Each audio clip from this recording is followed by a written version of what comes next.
Come, let me get you something. Yo, welcome to Saber Talk Sunday. Mundo, Barris, and Chris in the house. How you guys Hello. doing today?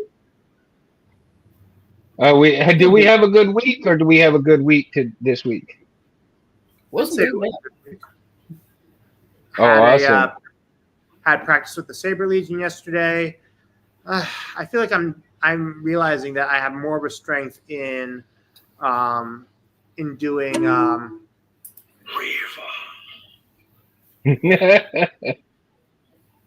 interrupting sound font. Dark Saber. I have more of my strengths lie in doing standards than doing exotics. But hopefully, but every practice is you get better, you know. Oh yeah.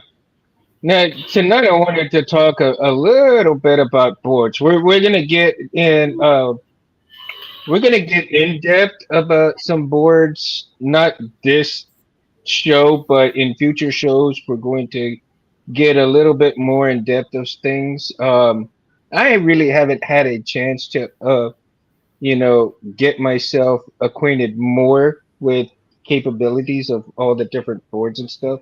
And one of the boards that I have no clue of is the SNV4, right? The And so, SMV4, from what I understand, well, sorry, I will say with the SMV4 is that it's from what I understand, it's definitely a one-up from what Xeno V3 is. I mean, Xeno 3 has become better, but from what I understand, the tech on the SMV4 Pro is definitely a milestone ahead of what next LGT comes out with. What do you say, Chris? I mean, you have contacts with you're a vendor. You would know. I mean, the difference between the two more intimately. Yeah. The SNV4 is a little bit better. Like in the actually, I've got Xeno 3 here. I don't have a SNV4 built in yet. I've got an empty one there. But it's dead. Well, that screws that. The Xeno is too sensitive. KB! Oh, KB's in the house. Oh, cool. Miss you, buddy. I've had him on the show quite a few times, man, and one of these days, hopefully, we'll get him back on the show when he has time. A little harder on Sundays for him to come on, but Mondays he was a pro on Mondays, man. And I saw that in an email update that he released a new version of his Anakin Skywalker sound font called Dark Annie. So, to those of you who are not subscribed to his newsletter, there is a new sound font available on BK Saber Sound's website. I'm gonna write that down because I will forget, and I need that one. Basically, Oh yeah, no, I'll be buying it soon. I'll be buying it soon. BK knows I've got all of his, or almost all of his, and the ones that I don't, I will get eventually. Yeah, basically, And my bro. Yeah, it looks like his Annie 3 font is free if you are subscribed to his newsletter until October 31st. Oh, it's only $7 right now. I might buy that tonight. Yeah. Oh, Yeah, I'll probably buy it tonight then. It's the new version. Okay, that's good to know. Scott. You're bored, damn it! You're bored. Jeez. But yet he still hangs around. Key's in the house. What up, Key? Is my boy hanging out with us? And he used to hang out with me and Anthony and all of us, for a good while too. There, and now he's here. Yay! Dad joke number 1. BK, here's for you, man. Oh, speaking of drinking it up, I'm gonna show you guys this, and because I showed this to BK earlier, right? And let me just right here, boys. Look at that. Oh, a Oh, that's man, pretty cool. an Old Republic mug. I love it. Very nice. How Yeah, much you want? and this is Oh, I'll just print it. I'll just print it, dude, because this is from HD Designs. This was a free STL, and I'm not gonna give anybody, charge anybody for any of this. So anyway, I supersized the damn thing. Look at that. It can hold a big ass drink. Like, Well, I mean, look yeah, at this. it's a Here's mini my mug. beer, and look at that. I mean, there is just it's just swimming in there. But you put a tumbler in here, you put a big ass tumbler in here, and it'll hold the some bitch. Now I am gonna print another one and scale it down for my beer bottles and also a 20 ounce. So I might print a couple of these, but I want it to go big, man, on this thing because also if I don't use it for my cups and stuff, I can use it for my tools, right? And it'll be a badass tool holder. So that was one of the things I wanted to show off tonight. But again, uh JH Designs, I have to credit that guy on there, and I think I got it. I believe I got it either on Colts or Printables, and so he's got two or three designs on there, and I got all of the designs and decided to go ahead and print one right now. So yeah, man, it's pretty cool. But let's get back to the boards, and we were talking about the SNV4, right? Yes. So it is the SNV4 board. Compare? Let's compare the size of the SNV4 board. What size is it compared to? Is it compared to the CFX? Does it compare to the Profi? What size of board does it compare to in terms of size? To CFX, because I've got that here right now. So SNV4 and the CFX,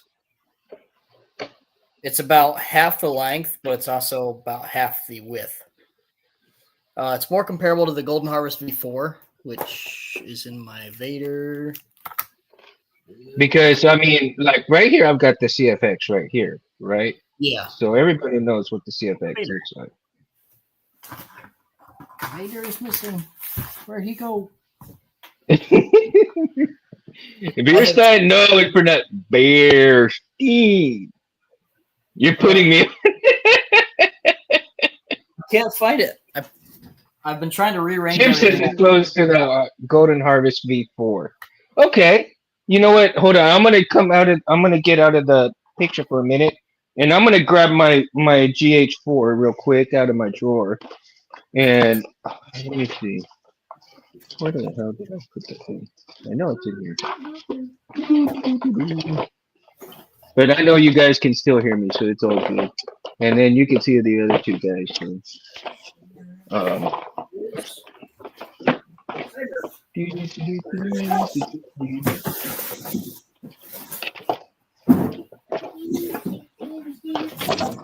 know it's in here. So again, it's compared to the GH4, huh? Yeah. That's very interesting. There. Now you would figure. Oh my goodness, what the hell did I do with it? I knew it was in V4 is hair shorter though. Oh really? A hair shorter? Yeah, it's about the same width. Really close. So there's the Golden Harvest V4, and then SNV4. Very nice.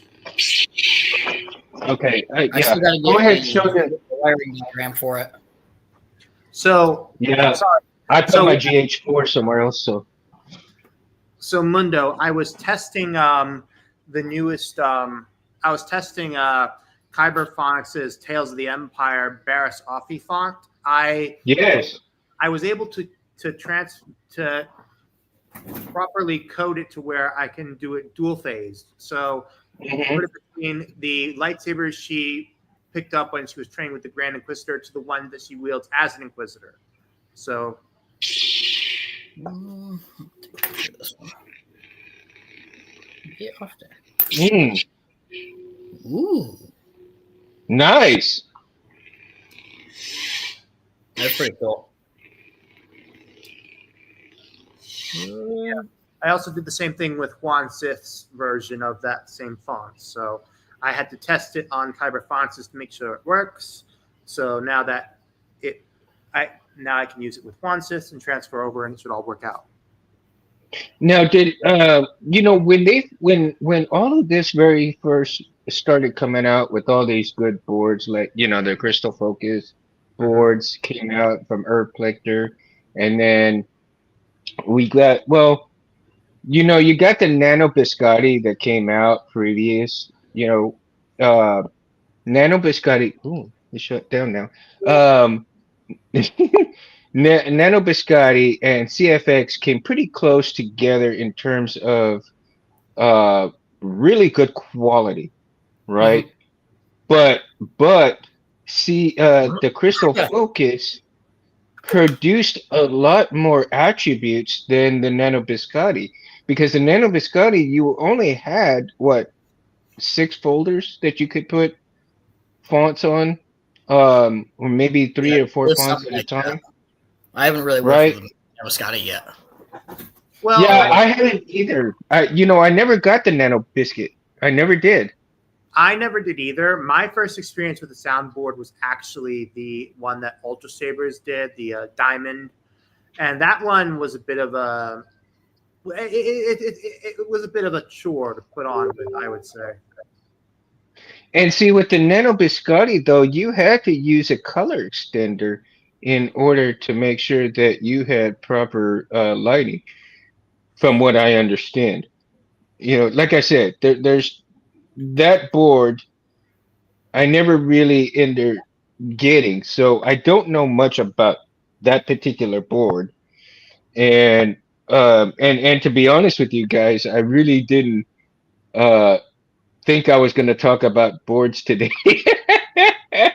Oh man, I tell you, I was actually going to talk about different things, and then I said, you know what, we haven't talked about boards in a good while, so Yeah. we need to kind of revisit boards every now and then here and there, so that way we can kind of get ourselves reminded of how far we've come along in the boards and the capabilities that we had back then and we have now.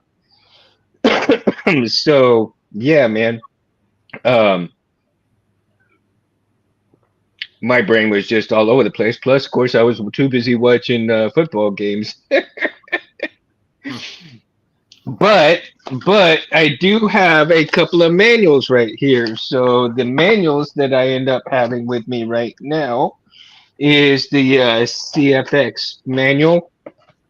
So we can kind of look into things like that for the CFX, and then I also have the manual for the Golden Harvest 3. I have not downloaded the manual for the Golden Harvest 4, uh, simply just because I haven't done it. I mean, and then welcome, It's dude. really similar. I think it's pretty similar except for the addition of the onboard, what is it, for you can use your phone and stuff, right? Yeah, that's pretty much the only new thing that's on there. Everything else is pretty much the same. Yeah. That's one So thing I kind of think, Bluetooth. yeah, I think that's the reason why I haven't downloaded it yet, because the only thing is the Bluetooth, and um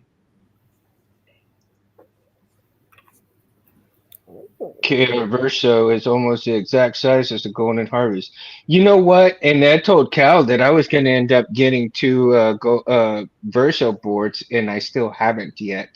But next year, I think next year I'm going to uh, concentrate on getting a few more boards because once I get my other hilts in that that should be enough buying hilts for a while until I get these all wired up and working and everything.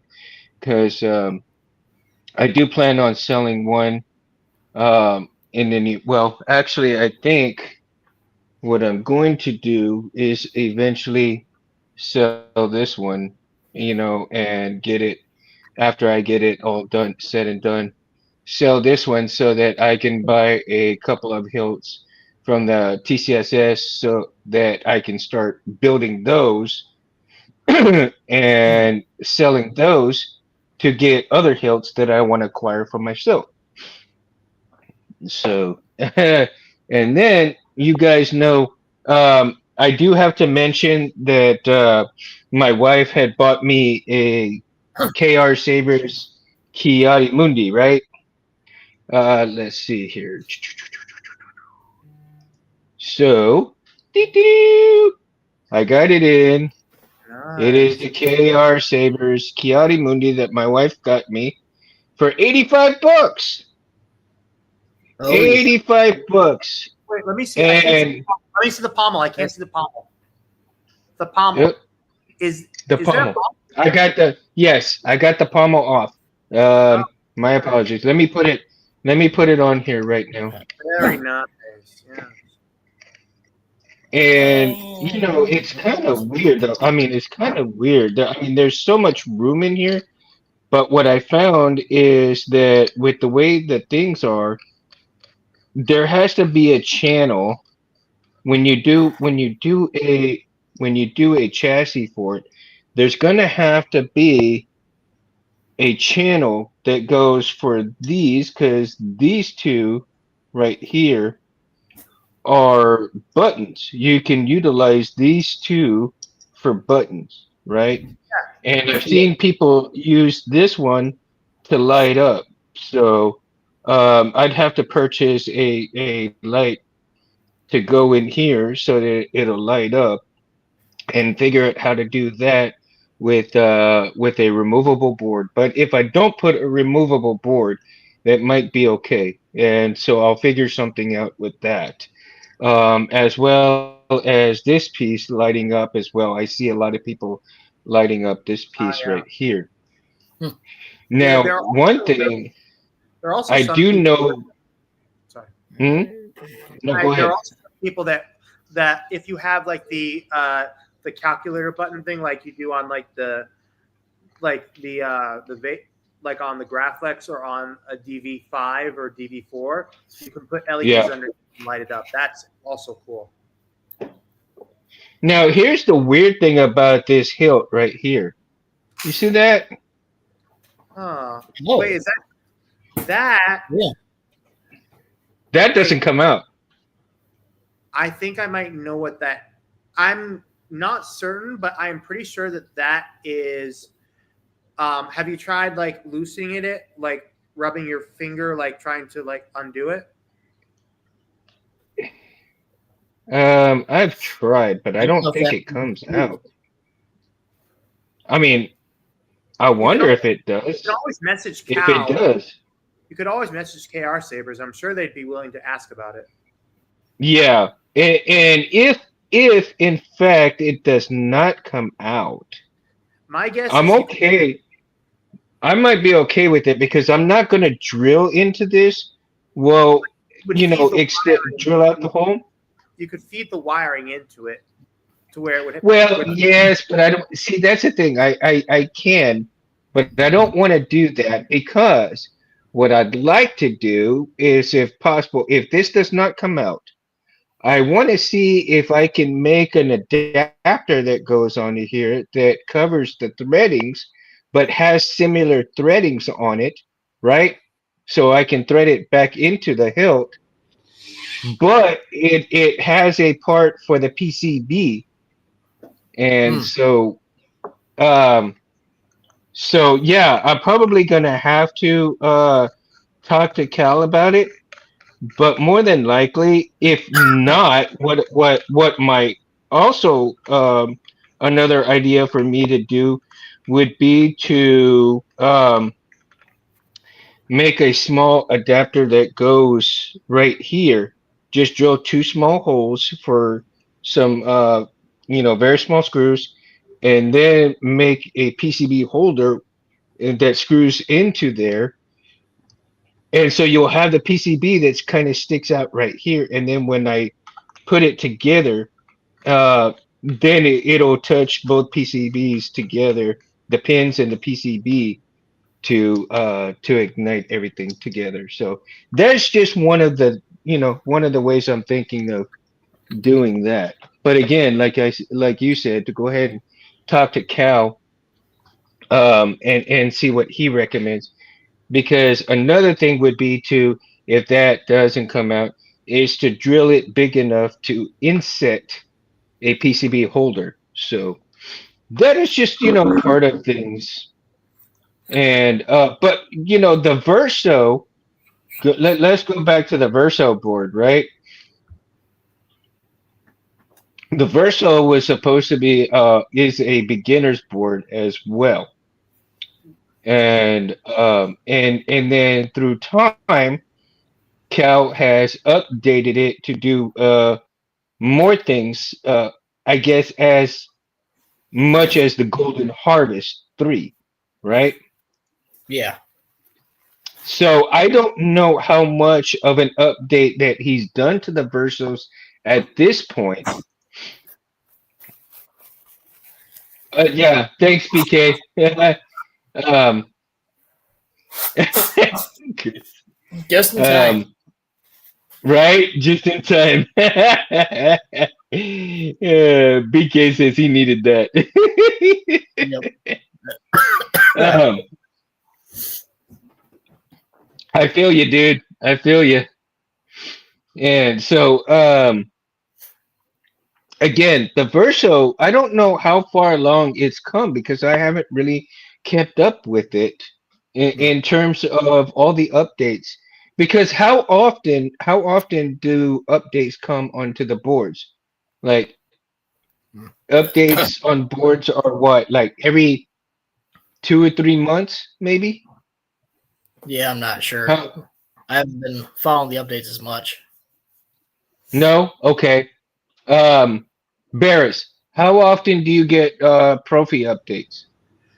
I haven't received any updates from one regarding Profi. And right now, what I've done is for my boards, one thing when it comes to Profi is that it it goes through it's an open source, and from what I understand, Ferdinand Dosa and a bunch who is the guy who runs Fet 263's website and a bunch of other people like update it or something like that. So I don't know specifically that, but from what I understand is different versions of Profi keep on getting updated all the time.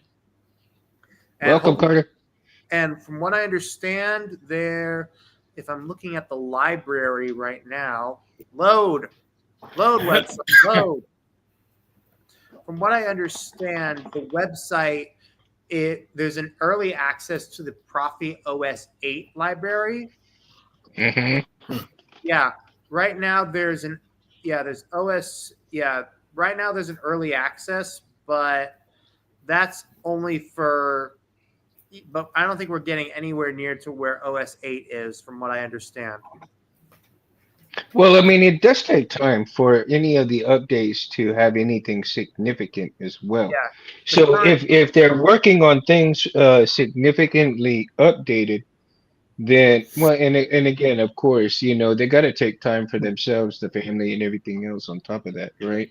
Um, BK says that the beta is out for the Profi right now.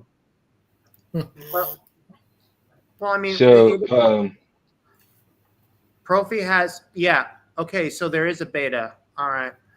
So what do I? So with that, do I just type in OS 8 onto a config or something? Okay, hold on. From that point right now, if anybody new is in the chat, and I know they're not, but for the people that are new and they're gonna watch, explain to the people what beta means. Let's explain to them what beta means for those that are just now starting out and they're Well, not sure what beta really is.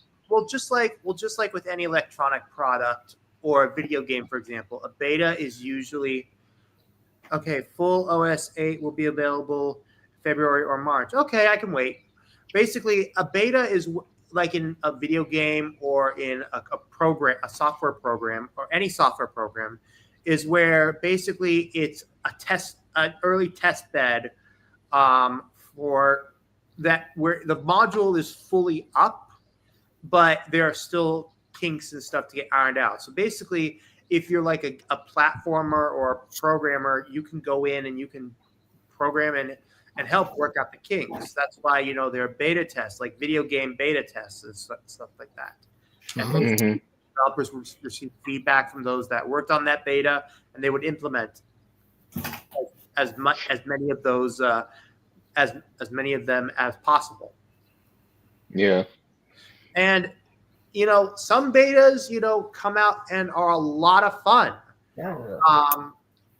But there are definitely some where the betas are just like glitchy. Like, for example, in video games, you get the T-pose player, like while you're playing like Fortnite or something, like that sort of thing. That's cool. Yeah, thank you for that, Barris. I mean, because like I said, we're here to educate people as well. So those that are just starting out and those that are watching this show, or actually watch it, in the near future, so that they know they're aware of what beta really means in terms of should I get the beta? Should I wait? What is beta? So all of those questions we can answer that before they actually have it in their head, and that way we can educate them a little bit for the newbies, right? And I know there's no newbies in here in the chat right now. So thank you for that, Bears, very much appreciated. And so getting back to that, well, let's see. Let's get into well, okay. So Barris, you're a Profi guy, and Chris, you're a Profi guy as well, or what board do you like the most? I'm really starting to like the CFX. I was more into Golden Harvest, but definitely the CFX. Now that I've actually worked with one, I'm starting to like that a lot more. It's the CFX. It's kind of in between the Golden Harvest and the Profi in terms of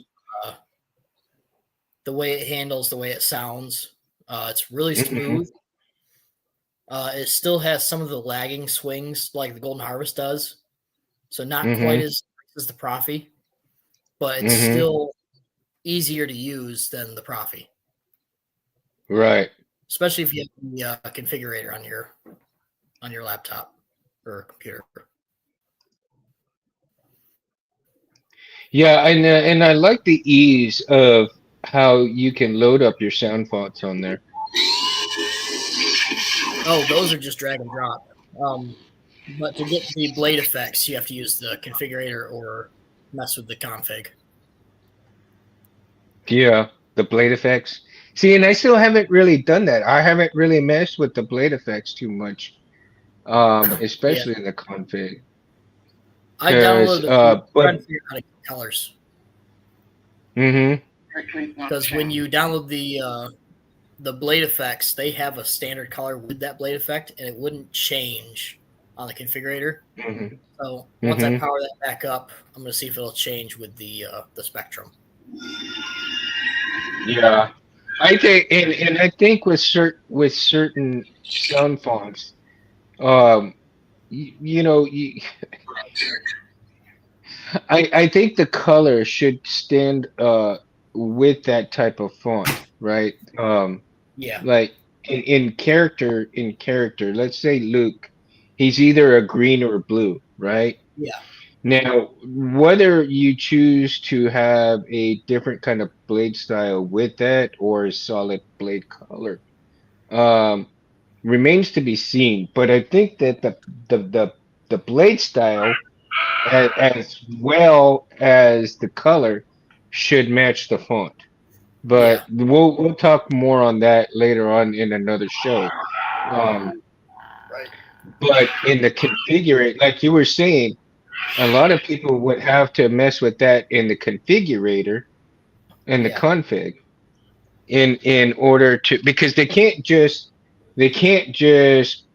put uh put that kind of configuration in the file and then forget about it, right? They have to Um, tweak it inside. they usually have to tweak it depending on where you get your font from. A lot of them will actually come with a blade effect. Mm-hmm. The ones that are preloaded, if you get the board by itself that you solder together and everything, that had no effects on it whatsoever. It was just that steady flicker, and that's it. We didn't have anything else downloaded. I had to download all the fonts or all the blade effects that I've got on it. And there's a lot of areas that you can go in order to get, blade styles. A lot of places that you can go to get the configs Yeah. for whatever sound font that you're looking for, right? Yeah, there's a guy, And Nathan Donovan, who does it. crystalfocus.net, right? Yeah, that's where I get all mine. Yeah, crystalfocus.net, man, makes some wicked configs for They make the some uh awesome the ones. CFX. They had And then a tricolor blade that I want to try. That looked really cool. Wait, tricolor? Yeah, Interesting. no kidding. because I know they had the dual color. You could change whatever color you wanted it. But I saw a tricolor in there. I might try that one. Maybe see if I can do a red, white, and blue font for 4th of July. Yeah, there's a guy called Nate Donovan that has made some incredible Profi blade styles, and PK mentioned in the comments. But I think they are definitely pretty cool. Yeah. So if anybody was looking into the okay, so let's go with sounds, and the sounds are stored as WAV files, right? Yep. WAV. And Yeah. so if anybody is following along, if they do have the manual on page 19 in the manual for the CFX, under the SD card contents, it says sound banks and sound slots. Sounds are stored in WAV format, 16 bits, 22050 or 44 100 samples per second. Now, the WAV sound files must comply with the format above or they will be skipped during the boot, possibly leading to sound gaps or disabling features. Now, that I know is pretty significant because when you are putting in sound fonts also, and I think that if you don't put certain parameters in there, it tends to skip those kind of fonts, right? It'll skip a font, they won't work properly. Or let's say that you put some quotes on there and you go through and your quotes don't even make it in there. So you're like, what the hell? I know it's supposed to do this quote or that quote and so forth. And so again, sometimes what ends up happening is what I've noticed a few times is that some of the fonts that I have or and done is that I noticed that when I look at the sound font and you get the quotes and they're numbered, right? But the very first one is actually not supposed to be numbered number one.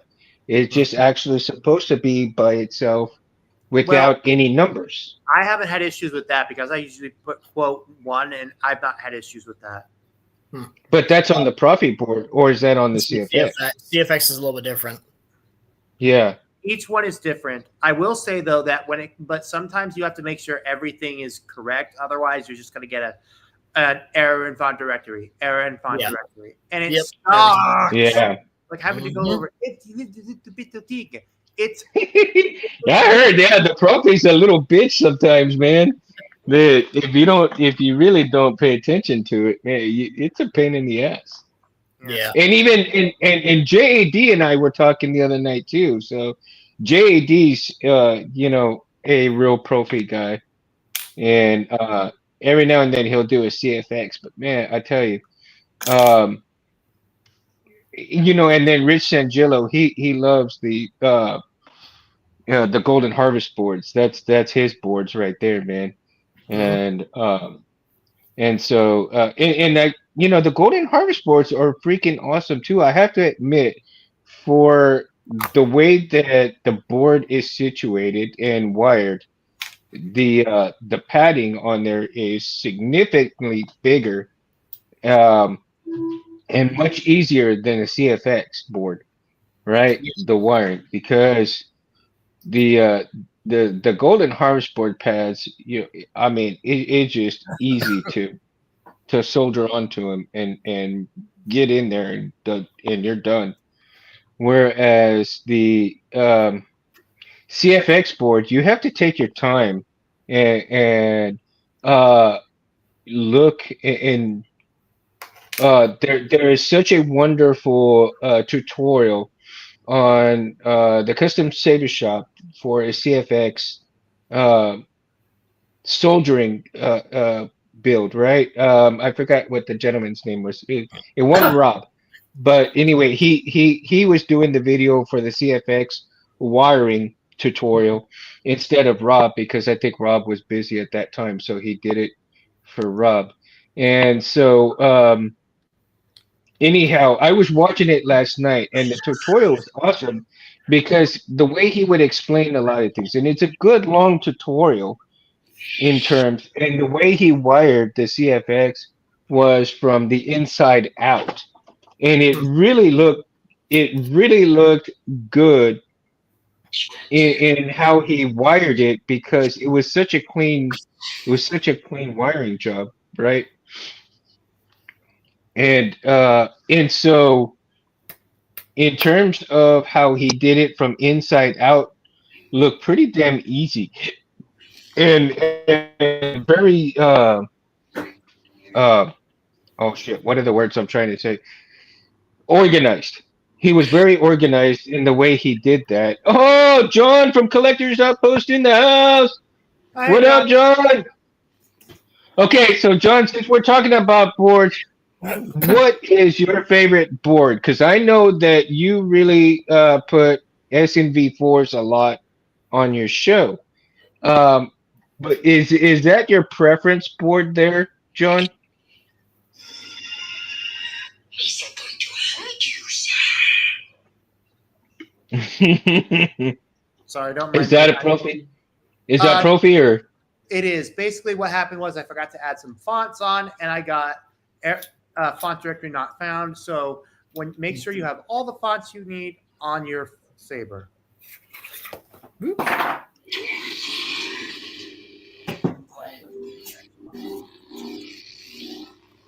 Yeah, I would say so too, Jim. I have to agree with that, man. I have to agree with that. Not that one. Where's the battery?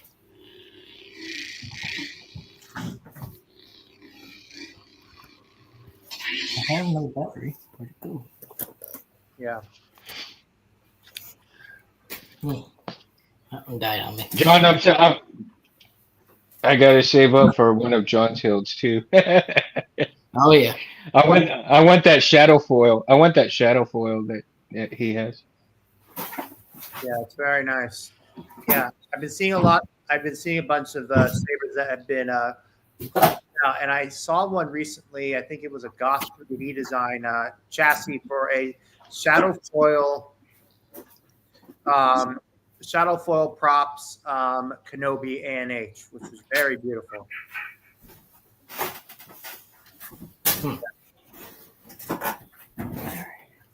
The Golden Harvest? Okay, cool, man.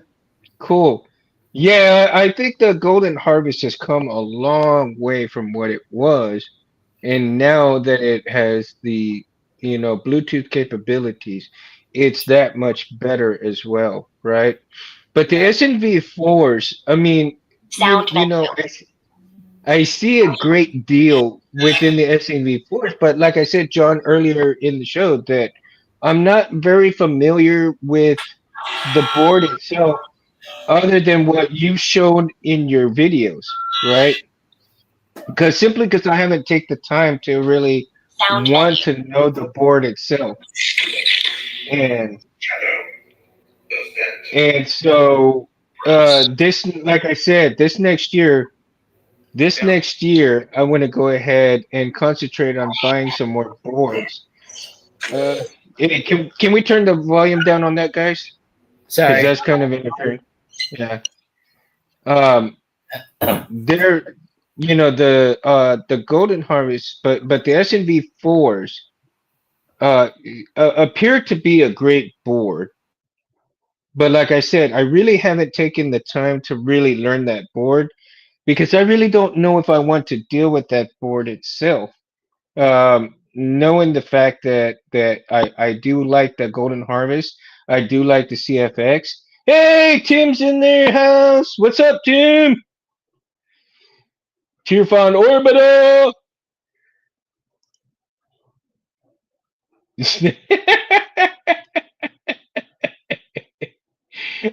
BK. uh, is nice, but also limited, and you can turn on so many fonts at one time. But you have to click off others to turn on. See, that's what I'm getting. See, when I watch your videos, John, I kind of get that fact of the board, and it kind of turns me off when I see certain things like that because it's tolerable, but it's not so much favorable, right? Tim, It's pros and cons to every board, you know. yeah, there is. Tim, so what? Now that you're here, dude, what is your favorite board to work on, and the reasoning behind it? Because a lot of people like the GH4s and the GHs, but and then there's a lot of CFXs. I see you work quite a bit with CFX and Profi though, right? So your preference is Profi from what I've watched in a lot of your videos. Am I correct on that statement, Tim?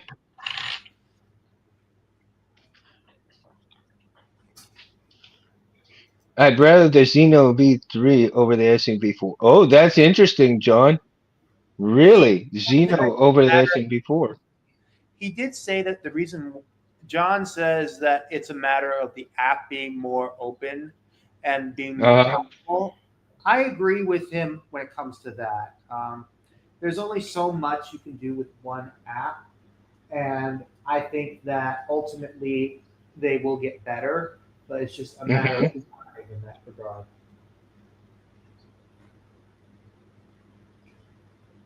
Wow, cool.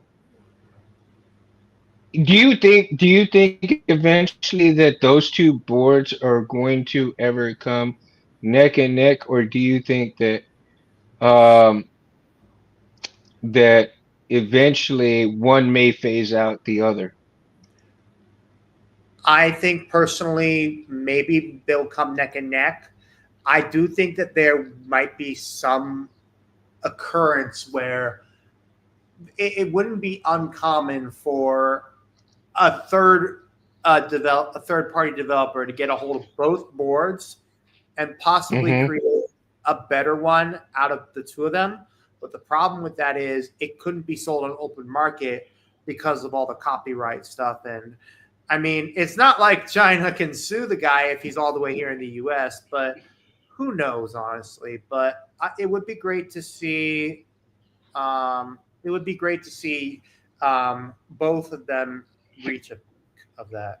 But I will Do say you? for V3, I own an RGB Xeno V3 core that I use for my scrapper hilt for Saber Legion, and it works perfectly for that exact purpose.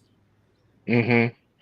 Do you see any boards getting phased out due to the popularity of these main boards?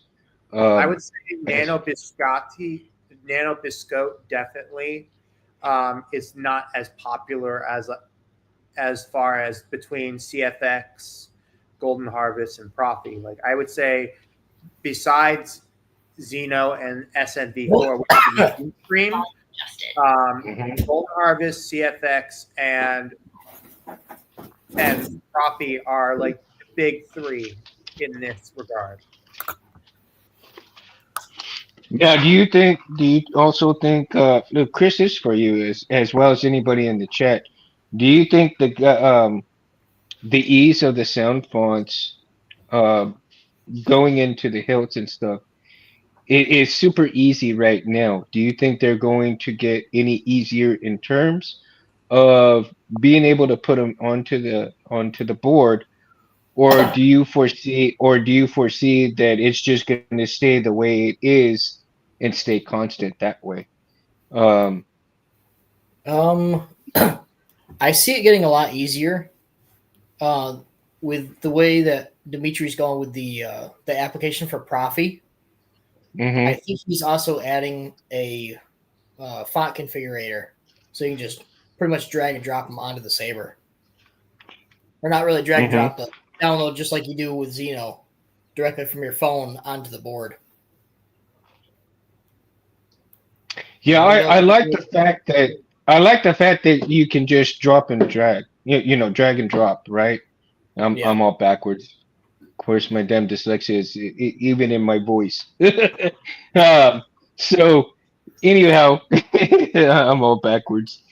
Uh, Dragging and dropping your fonts. Do you think it eventually we would not have to label them in terms of 1, 2, 3, 4, 5, or do you think that eventually maybe we will have a system in place where we can just name them, and in by naming them, it automatically becomes the number that you name, right? Um, Because no one font is the same. yeah. Xeno with the V3s, they do that. When you download them directly Hmm. from your phone, it automatically puts it in the next number slot. Hmm. But it takes like 25 minutes to load from your phone onto the Saber. So let's go to sound slots, right? So again, I'm reading on. Let's go to page 20 here. We were on page 19 a while ago, but I just turned it, and we're gonna do the sound slots. And for the font.wave, a font slash bank description sound played when selecting the font via the vocal menu. So then you have boot, power on F dot wave for the power on force, power off to the power off wave, and then you got your hum wave, your hums, your clashes, your swings, your slashes, your blasters, your lockups, your drags, and all of these are wave files. And if any of these become something different other than a wave file, it should be it pretty much won't work because all of these files, and we're talking about the CFX right here right now, guys. So if you're following along in the menu and stuff, but we're mainly talking about the CFX right now. And so the systeming, let's go into the systeming of the boards real quick because each board has a different, well, almost the same system because the Golden Harvest, the CFX, and both really are the same file system. And then the Profies, and I think um, the Profies and the SNV4s or whatever have you will are pretty much the same, right? If I'm wrong, please correct me on that. Um, Yeah, I believe they're I'm not. pretty put fonts and stuff on them. in the way they're configured. I haven't really messed with the SNV4 yet. No, you haven't. Okay. I mean, I haven't, so that's why I'm asking, and I'm pretty sure that the SNV4s are pretty close to Profi configurations, right? Charlie's in the house. Have a good workout, Charlie.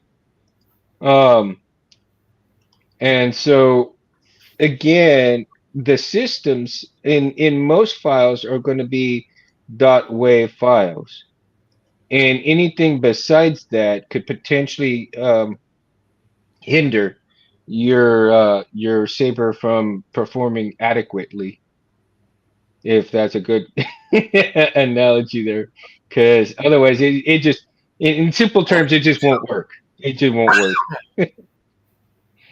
And then you have to go back and look and configure and find out what's going on. And even just a simple misletter, a simple misnumber, anything like that can actually um hinder things from working correctly, or it just may even skip the fault altogether, I mean, it's the same with right? copy. Like for example, when Mytho Mix switched over his name from Blue Mamba to Mytho, I'm the type of guy that likes to, when I get multiple fonts, I like to put a thing in parentheses at the end of each font, the name of the creator of the font. So Darth Vader, like DV4, Kyberphonic, DV4 Juan Sif, DV4 Mytho Mix, and so on and so forth. And that's what I did. So because he had to change it, I have to go into every single configuration file, every single folder, and change it. And I made a mistake, and I didn't change it on one of my Jedi Survivor fonts, Masana Tide, Ninth Sister. So now I have to do that, and I'm also having issues regarding just my with just an issue with my SD card, where I plug it into Arduino, and for some reason some of the files get messed up or something. Like they flip out into like boot terminal cause. It's weird. That is weird. That is weird. Interesting. I'm gonna skip a couple of pages here. Variants and revisions, but as much as in the page 23 here, it shows boards of variants and revisions. There was a variant in the board of the CFX that had a magnetic piece where you could run a magnet and start the board that way, right? Wake up the board the 9 with axis. the wave of the hand. Yep. So that came and gone like fairly quickly, though. I'm surprised that it didn't become popular or as popular as people thought it would be, right? Because I mean, the fact that you could wave your hand like a Jedi and start the saber was just like badass. But at the same time, it was like cool. The ring thing that was cool what they did. Yeah, I might include that in my next build, but I'm not sure. Well, it's another $15 for that board. What I do hope that one day Profi is in that board, that Profi boards receive receive the Bluetooth upgrade that I know many independent installers have done. Like if you're willing to splurge on an 89 hilt, I wish Profi was more advanced, because I know that Dimitri Stock and a bunch of really high tootin' falutin programmers are pushing that, and I really would like to see that. Yeah, it's a separate module that you got to wire in, so you got to put that into your chassis. Well, I'm hoping that with how far technology has gotten, especially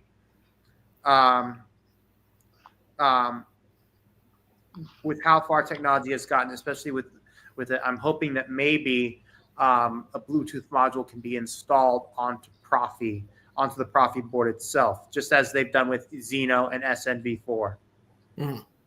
I mean, it's possible. The work just needs to be put into it. Ain't that right, Dougal? Mhm. So okay, because I'm not so familiar with Profi, Tim, and you guys that are familiar with Profi, Profi does not have a, deep sleep mode, You correct? can program it. You actually can You have to program. program it.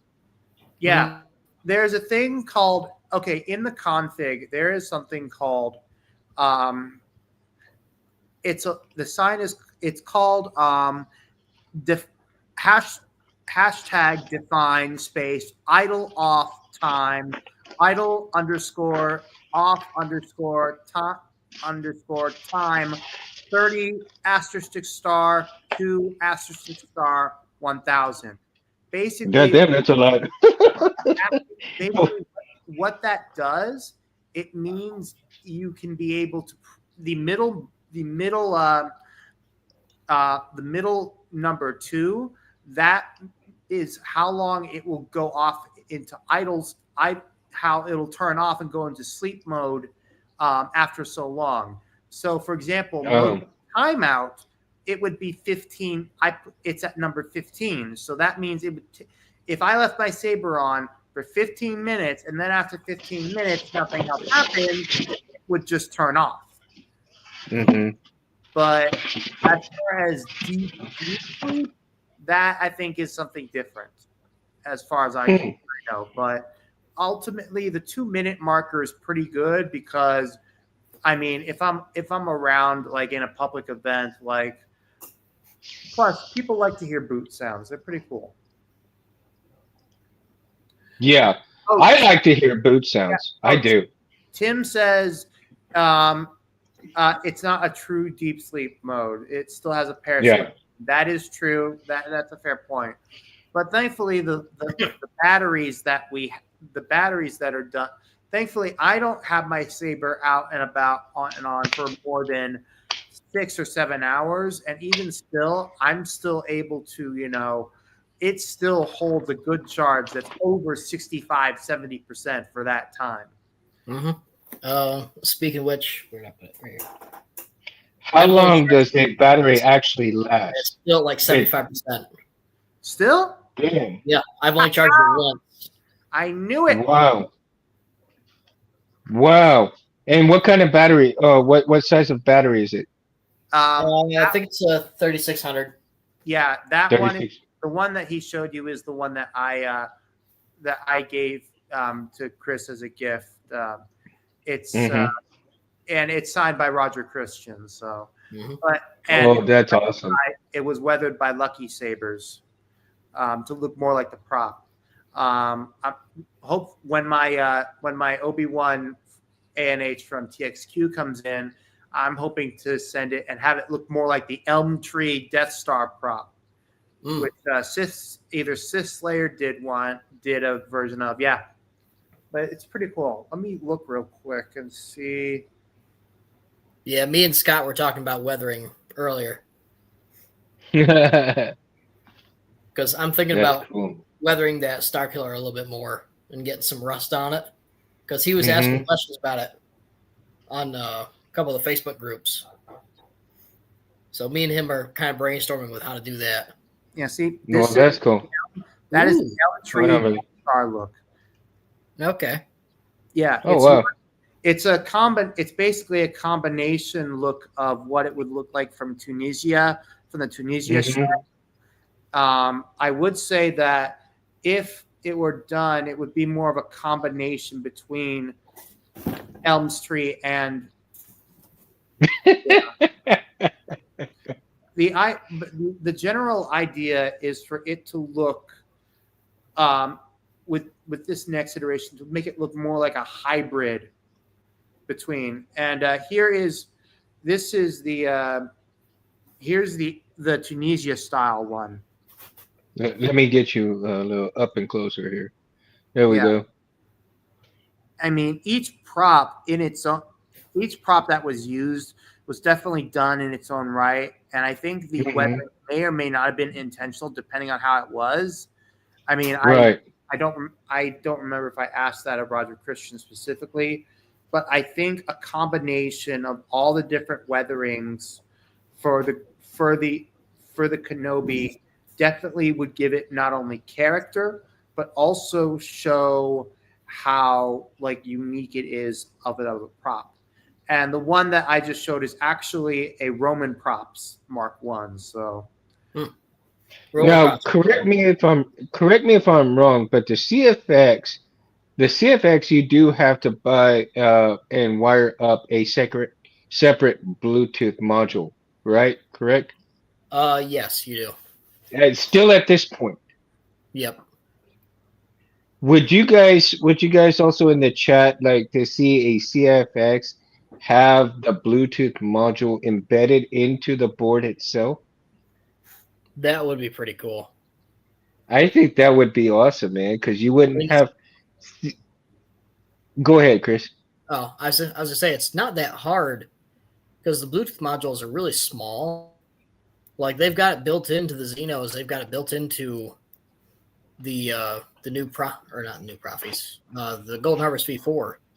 So it's not a big component. So they could put it in And it's not a little bit longer or something. And it's not proprietary, is it not? No, I don't think it is. Okay. I don't have a Xeno board So, on me. so Tim wouldn't have a problem putting it, or they wouldn't have a problem putting it into the CFX, right? I don't think they would. I can't really see it on this side. It's on the other So side. I'm surprised that you would have to buy a separate Bluetooth module in order to go that route for Bluetooth in your hilt. Yeah. And it's a decent sized piece of hardware too that you have to put in it. So it takes up quite a bit of real estate. You either put it underneath the board or you put it on the opposite side of the chassis if you have room for it. So a lot of guys, they'll put it in, like say I was going to put it in this one here. They would put it up here and make space for it, or put it on the side in between the battery and the board area there.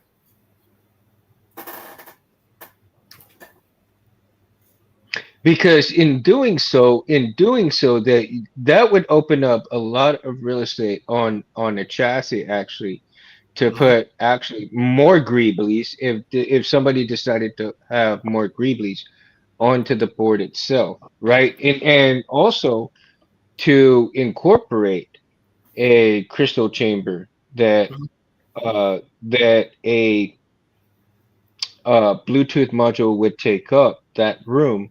So that room would actually end up being available for a crystal chamber. Yeah. I was going to say that module is about the same size as an OLED screen, which I've got one somewhere. Yeah, it actually is, because I've seen them on the.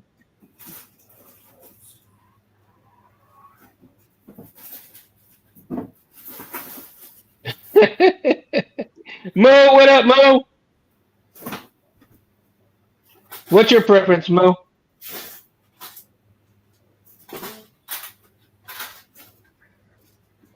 What's your board, Mo? Do you like Profi or do you like CFX better? Which do you like better?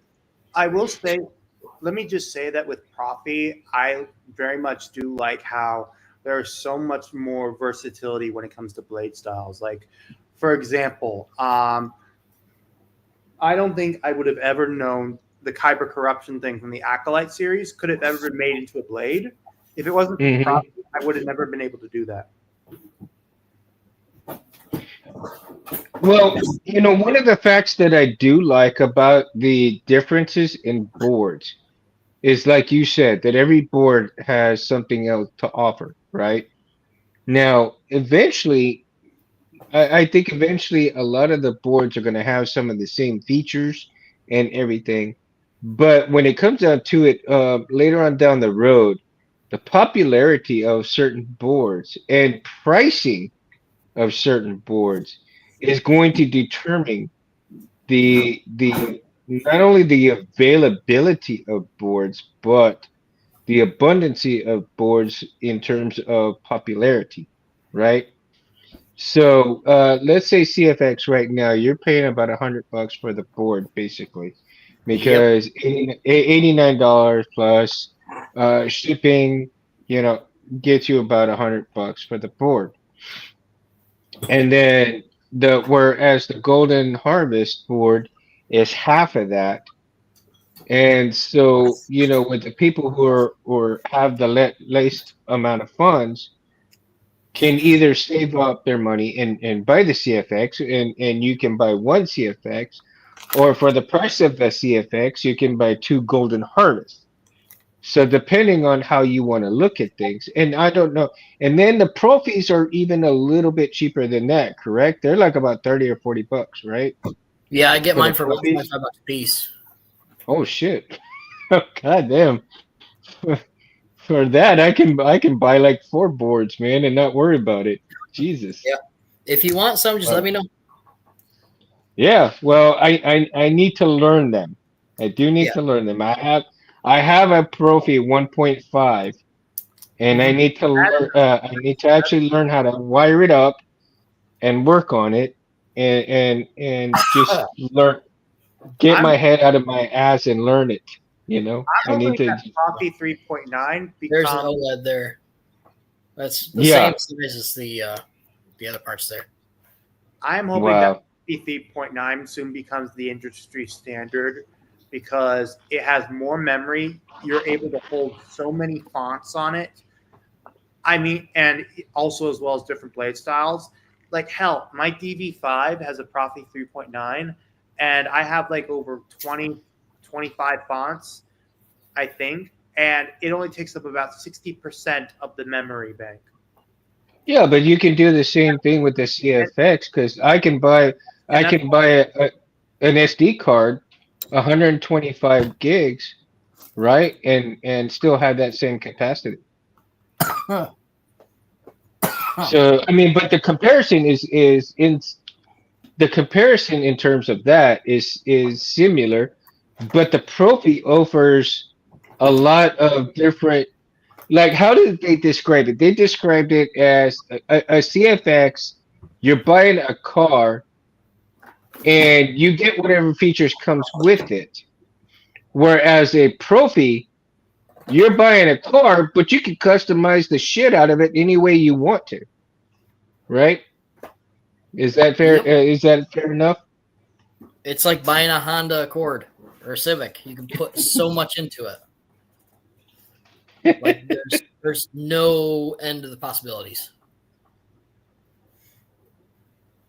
Now, do you think certain boards fit certain hilts better, or do you think that boards like pretty much?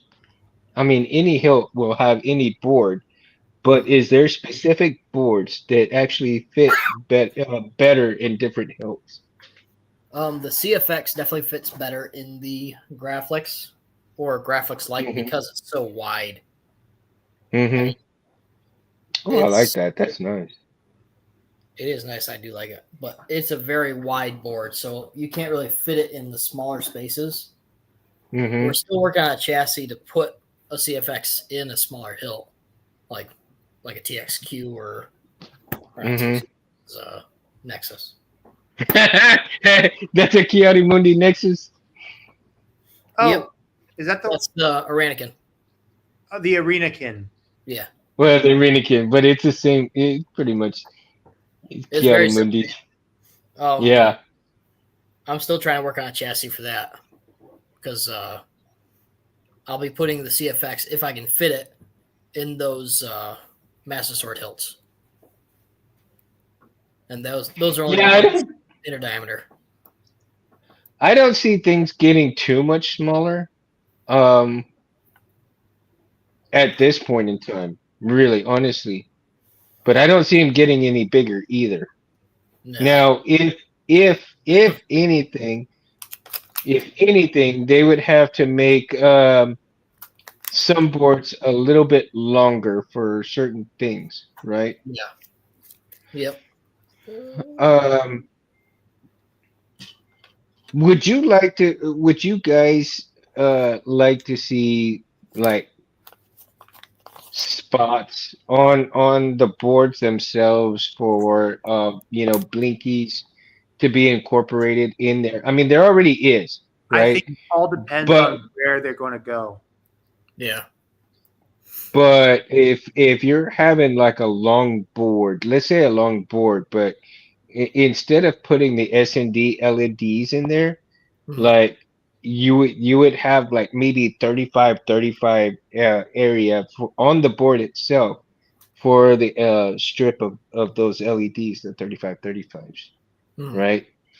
Um, or to make it easier to have that little bit on that board right there. So let's say you do about 3 or 4 of those 3535s on there on the board, but you have 2 little pads that you can solder the little strips for instead of having to run a line all the way across your S&D lights LEDs and do this and do that. So it'd be a much simpler task.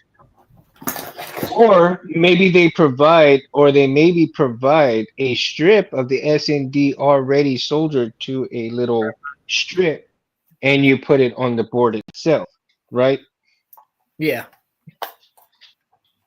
I would kind of like to see that, you know, on it if you're looking for the blinkies that go onto the board. Mhm. But nonetheless, the SMD LEDs on the board itself works very well because those some bitches they are very bright. Oh yeah. They are immensely bright, right? I think the CFX has one of those LEDs in it. That's to let you know that you've plugged it in and stuff like that. Or when it first awakens, it'll flash a little bit. And so you got okay. So in the manual for the CFX on page 24, you have the sections and you have the little pads that have the accent LED pads. You have the LED strip out. You have the power drivers.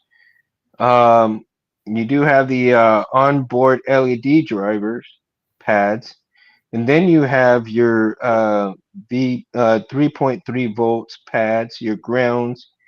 You've got several grounds on the pads of this little board, right? Yeah, you do. You've got quite a few. So, so you can distribute all of that power amongst all the different ground pads Hmm. and spread things out as well as have the pads for the different blade systems that you can put, right? Because if I'm correct, you can put how many blades? Like 6 blades or 5 blades, something I like think that. I think it's 6 auxiliary LEDs for the CFX. Mhm. So let's see. I think it's the same for the Golden Harvest V3 and the V4, so you can add 6. Yeah.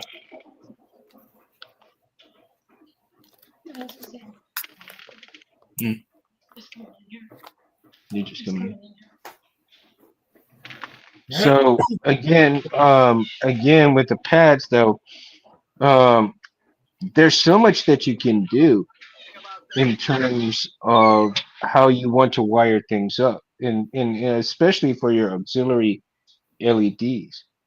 Um, but as I see that most of the time when you're doing accent LEDs, you're utilizing the channels as a separate blade, right? Is that how people? Oh, I love the shit out of Yeah, that. They I go, love this font. This font's so cool. dude, what saber's that? The Oh, Star that's Killer, yeah, but but from who? it has a really deep hum to it. Hang on. There it goes. Whoop. I'll pick that up later. Sound like A little bit. sound like me. I have to acquire. Eventually, I'm gonna acquire a Star Killer as well. Oh my Yeah, god! that is very nice. Oh my god! But that's the KR 22 mil. Wow! It is really loud. It vibrates that entire hilt. I am so sad, man, because SpaceCon is coming to Texas next weekend, and a lot of Star Wars people are gonna be there, man. Giancarlo Esposito's gonna be there. Um, Oh, oh my God. Nick Allard and Theory Saber, is from what I hear. Yes, Theory Sabers is gonna be there. Here's some Sam Whitware's gonna be there. I found Um, that Theory Sabers is releasing a special saber based off of Nick Allard's stunt saber that he used as Syndraulic with his cameo from Revenge of the Sith. So really? only one I know of, the only two I know of that type are the ones that are made by HL Sabers, which I have, and the one that you make from Loretto Sabers. So I'm hoping that will be available as a profit as a saber from TXQ in the future. Out of there. My goodness. Now let's get into the Golden Harvest a little bit here. I'm gonna pull out the manual here and I'm gonna look up a few things. The dimensions of the Golden Harvest here are 28.5 millimeter by 18.5 millimeter by 3.7 millimeter and slash 1.12 inches by 0.73 inches and by 0.15 inches. And it is powered by 3.7 volt single 18650 battery. And then, or of course, you could probably do more, right? But the 4 LED channels can deliver up to 9 amps each, can drive single crease, dual crease, tri-crease, and quad crease. It can drive NeoPixel. 5 LED channels can deliver up to 20 milliamps each. It can drive accent crystal chambers or switch LEDs, for example, capable of delivering up to 36 amps in sum. In practice, both battery, heat, dissipation, and are limited factors here. Full customizability, even of accent LEDs such as the switch LEDs or crystal chamber LEDs, using the whole range of our effect engine. In other words, it can do a shit ton of stuff if you know how to work it. Yeah. Now it's got the huge solder pads, of course, for a good installation. The hardware setup can be easily drag and drop on your micro SD card. Full functionality, accessibility in one monetary switch can be used to. 2 momentary switches, customizable deep sleep. The audio engine is supported. The speaker of 1 watt, 6 watt. Maximum audio amplifier output is 4 watts. So supported speaker impedance 4 ohm, 8 ohm, 16 ohm, and 32 ohm. So I guess you have to do a little bit of homework if you want the best sound out of the board in terms of the 4 and 8 ohm. But I don't know. I mean, has anybody ever tried a 16 and 32 ohm? I mean, it would be unheard of. No, biggest one I've worked with. I don't think I've ever heard anybody go with any of these 16 and 32 ohms. That'd be crazy. Lightsaber will have something that speaker. big. That would have some deep bass. I can tell you that. That'd be like a damn super size. God damn. And imagine doing it with like one of Jay DeLorean's font, like the Hoya Kyber. Ooh. Oh, right. Like, can I get a Hoya? Like that. And I'm not kidding. That's actually a font. Or some of the grayscale Who's it? fonts get some really deep bass in there. Oh God, the grayscale Yeah. fonts are freaking Um, fantastic with that. I've got like 4 or 5 of his on that Star Killer. I just love them. Man, I don't know. I mean, I guess we're gonna have to have somebody one of these days. Maybe I'll talk to JAD and see if he'd be willing to try out one of these speakers with the 16 ohm and the 32 ohm. He's Yeah. a genius with that shit, man. He's Yeah. a genius with that stuff. You know, have you ever watched JAD's videos? And if you watch his one of his videos where he does the he has a Kyber crystal lightsaber hilt, and then he actually Bluetooth it to his car, and the sound is Oh, freaking I haven't seen that, but amazing. I have seen someone do that with a Ghostbusters siren thing. Oh, Barris, go to his website and look up his videos, and I guarantee you, look for the Kyber crystal deal where he does it, and he pairs it to his car.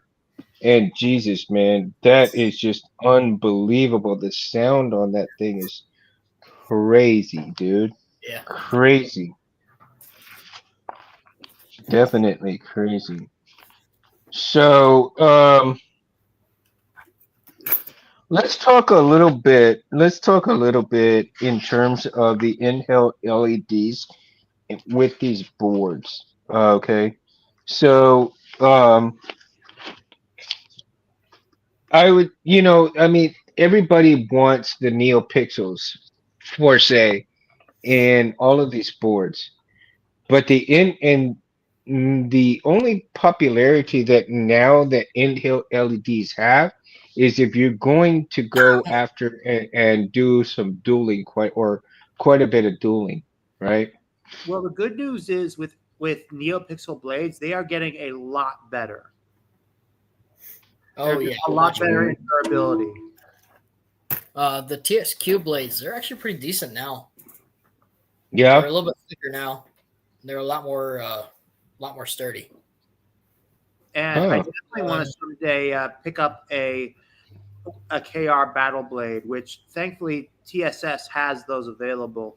Yeah. That one's the Nexus Quad Stars, what they call them. Something like Really, that. that's what it's also called, or Maybe it's not Quad Stars. The one that's got the 630 LEDs or something like that. yeah, Mhm. it's a little different on it.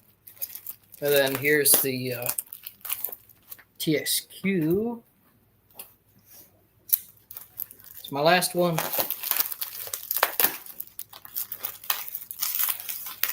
I sold the other two. Why is it so tight? Yeah, they're a lot more sturdy. Wow, look at the bend on that thing. They're pretty heavy too. The only thing I don't like about them is that little recessed PCB they've got on them. That and the wide really? the wide pins. Just Wide kinda pins? looking. I don't know why, but that tape coming off that thing is so satisfying. It is too. It does sound satisfying. It is slow. I must have a little ADHD, man. Cause goddamn, ASMR. it just it's just so satisfying, man. Like sounds like rock, dude. Yep. Now Mountain was pretty busy tonight, man. So God bless him, dude. I love him. I love him so much, dude. He's got good sound fonts. He's got good chassis. He's got good products all the way around, man. And he's such an awesome dude. So if you ever get a chance, buy some stuff from Mountain Sabers. I mean, you won't be disappointed with his products. Man. Send that away. Yeah, I just James bought is his such a stuff. badass guy. He had that free Halloween font. Did you get it? I did. Why are you not? Oh, it is awesome. Have you played around with it? Because it's awesome, dude. My favorite part on it is the werewolf howl. It doesn't fit. Oh, there it goes. Oh, there it goes. That's why I don't like the recessed ones. With the short pins, Yeah. it doesn't connect. Mm. You'd have to Yeah. like So the sand it down a little. no, actually, not really, because that blade was probably meant for your Luke, right? Your Yeah. Luke hilt. Yep, it was. The Yeah. this has one of the stock short pins. And it's Yeah, hard. but you can make an adapter for it. Make an adapter for it, dude. I could. I mean, I've got a couple PCBs left over. I can Yeah. try it. Yeah, just make an adapter for it. I think you'll be all right with that. Yeah. Right? I mean, it fits in the graphics just fine. It just doesn't work in that Vader because the pins are just so much shorter. BK, I'm 75. You're 77. We're only 2 years apart, motherfucker. 95. 1994. Oh, 94. Shit. You were born when I was graduating. Oh, that's mean. You're mean. Man. I'm an old fart, dude. I'm an old fart, and I'm proud of it. I feel like this part. BK. I'll drink to that, dude.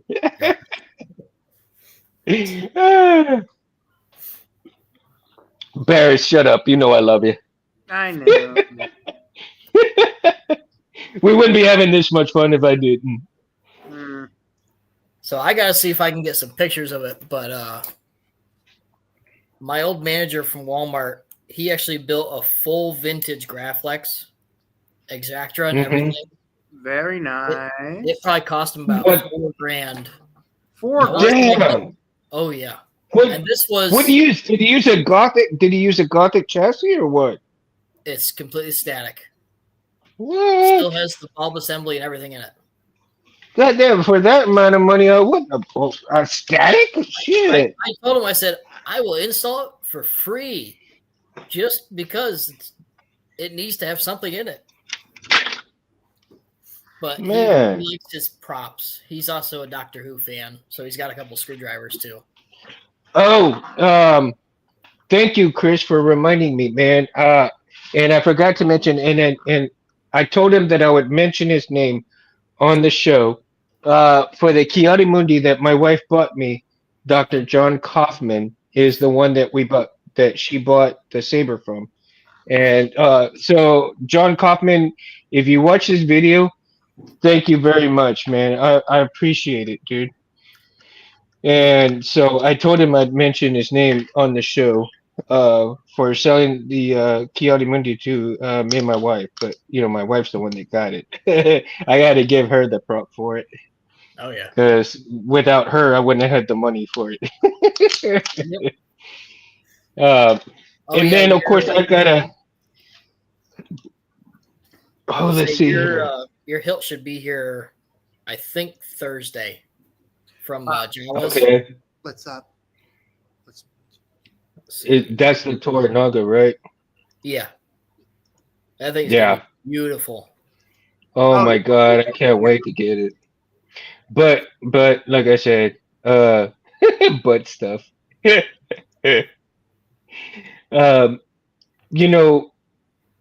the thing, man, is that having stuff like that, you just have to, if you're going to get certain hilts out of here and you want to have a good, shop around for the different boards that you're gonna.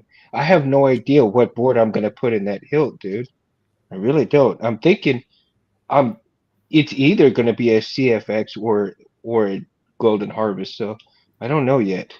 I don't know That's yet. a pretty wide hilt from what I understand. So you should be able to get a CFX in there, no issue. Yeah. Well, I have one right now. I have a brand new CFX that I have not used.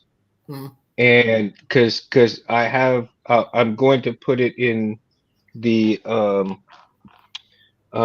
balance hilt, but I think in Christmas I'm gonna get some money in Christmas time, and I know I'm going to buy another CFX.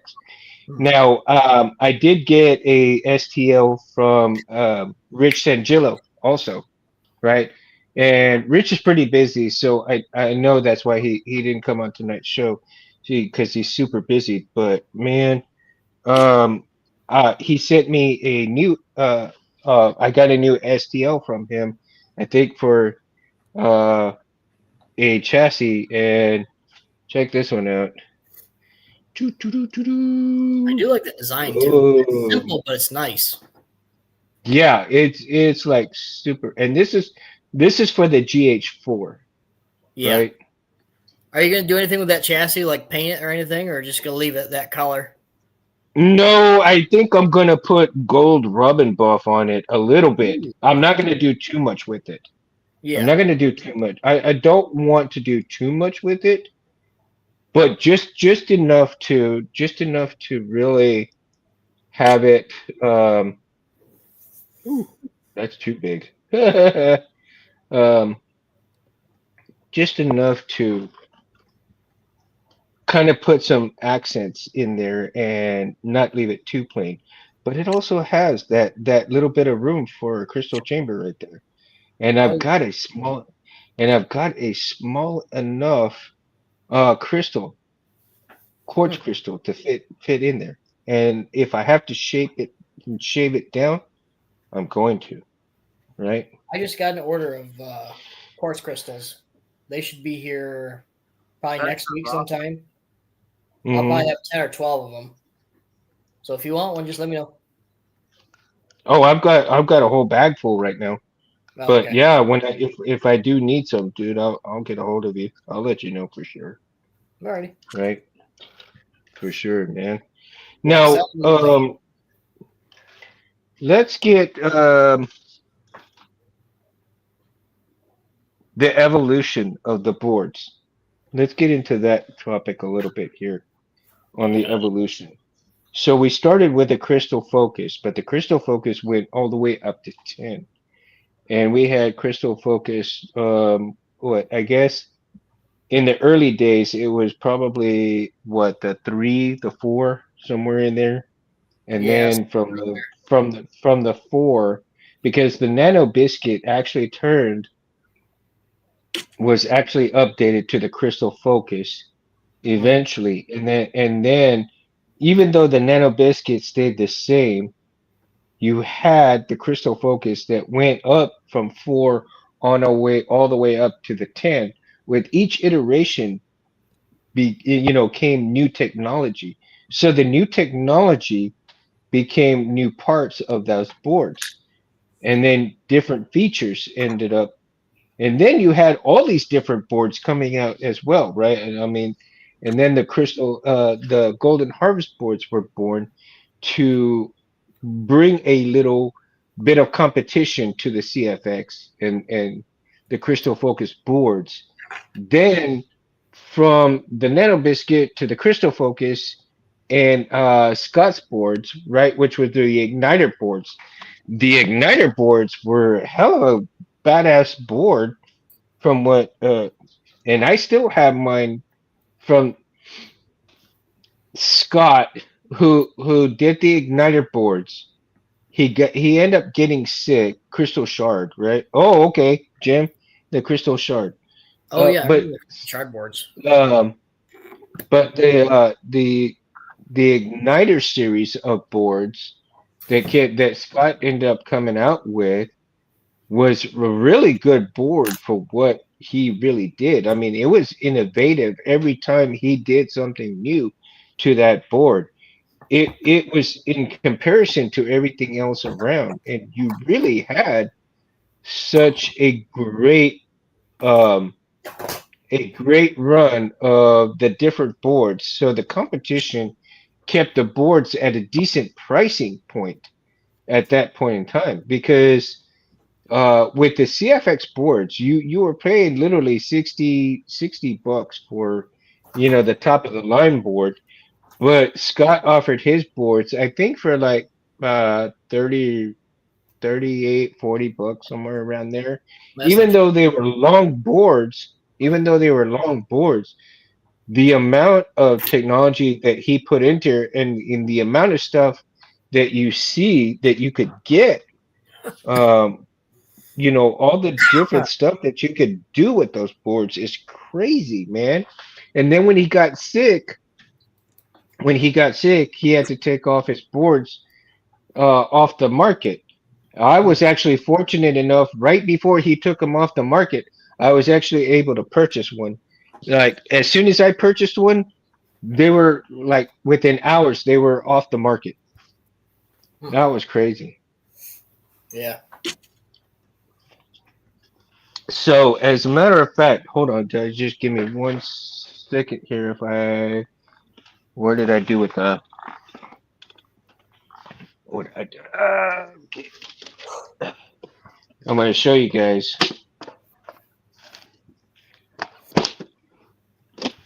This is one of the last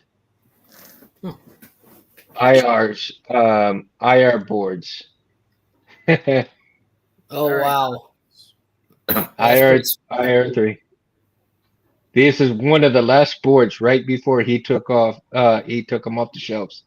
And I still have it in the case right here in the bag. So eventually I'll wire it up, man, but I'm like I don't know if I really want to do that, but I tell you, um, just to hold on to it like this because knowing that there'll never be any more of those out there unless they're used up, right? So there any ones that are out there will be basically ones that are second hand. And if I do get any second hand, I could practice on those. Mhm. So that way, if I wire this one up, I won't screw it up, Oh yeah. right? Yeah, one of the boards I want to work on next is probably one of the Prism boards. They seem to be pretty Hmm. decent too. Yep, the prism boards are good. I got a couple of prism boards, and I worked on those for a good while. Hmm. That's and I, of course, the problem with the problem with that though is like, um, man, do I have it laying around? Because Megtooth, eh, Megtooth sent me a couple of 1.5s Okay. prisms, right? So I you remember a couple of shows back? I mean, it's quite a few shows back, but if you remember where I had that prism hooked up to the speaker by itself, right? I think so. And I ignited it. Yeah, I have it laying around somewhere, but the wires kind of popped off. I guess from all the moving around and all the stuff that I was doing in the garage, kind of uh moved it around and popped off a couple of wires. So I have to rewire it and do that. But I think I'm gonna take it off that speaker because I know that speaker's really good. And the Mhm. second speaker that's exactly the same has a loose speaker, just not, it's kind of flopping around inside the little case. And I'm gonna wire that and see if the speakers are still good. So if the speaker is still good in that one, then I may go ahead and take it apart and reattach or reglue the speaker inside, reattach it and work with it that way. So there's a lot of things that I need to do on how to do certain things, but again, the Prism boards were pretty damn good for what they were. Now, I think if you were to have some of those Prism boards, and those would be like the kind of boards you would do for kids and stuff because they're great learning boards to deal with. Hmm. Absolutely fantastic wire up because they're not that hard to wire up actually. Um, and they're pretty easy to wire up. Telegraph Graphics. Hmm. And That is JD has a few of those. their Telegraph Graphlexes. They're just some rare ones, like 1928 ones, those type of things. Yeah, mine was a 1940s, the original one that I had. Wow. And I wish I never sold it, but I needed money at the time, and I just Excuse I me, had what? to. Yeah. I had to. I had lost my job. I was without work for 6 months, so I had to sell Okay, it. fair, but I'm still going to lambast you for it. I know everybody does. Well, I'll get one yeah, but eventually. when you're in a pinch, dude, yeah, there ain't much you gotta do. That's what happened with me, man. When I lost a job and we were still in Austin, I gave up a Wolverine #1, and I wish to God I didn't, but I had a kid, and there was no way I was not going to put food on the table.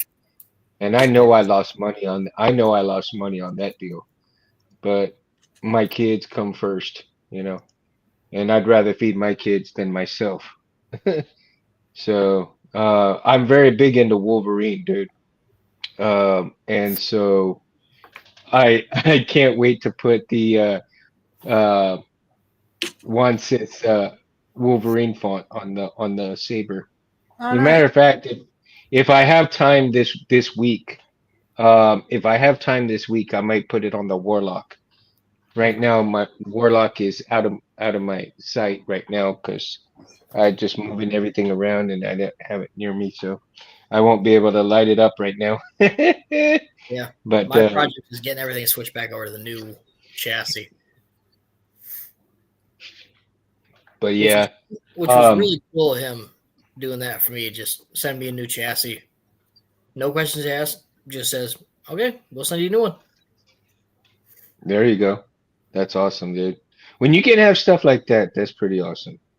Yeah, Um, let's get into the battery situation with these boards because you went for 18650 is basically the basic top battery to go to, right? Well, the batteries to go to. Now everybody's going to a 21700 because more or less you are running more pixels and the pixel drain is on the battery is pretty heavy, yeah. especially if you've got a, 500 or 600 pixel per lead. So if you're Mhm. running a quad star or tri-star or any star, you're using some serious power there. So, you need a bigger battery to hold up.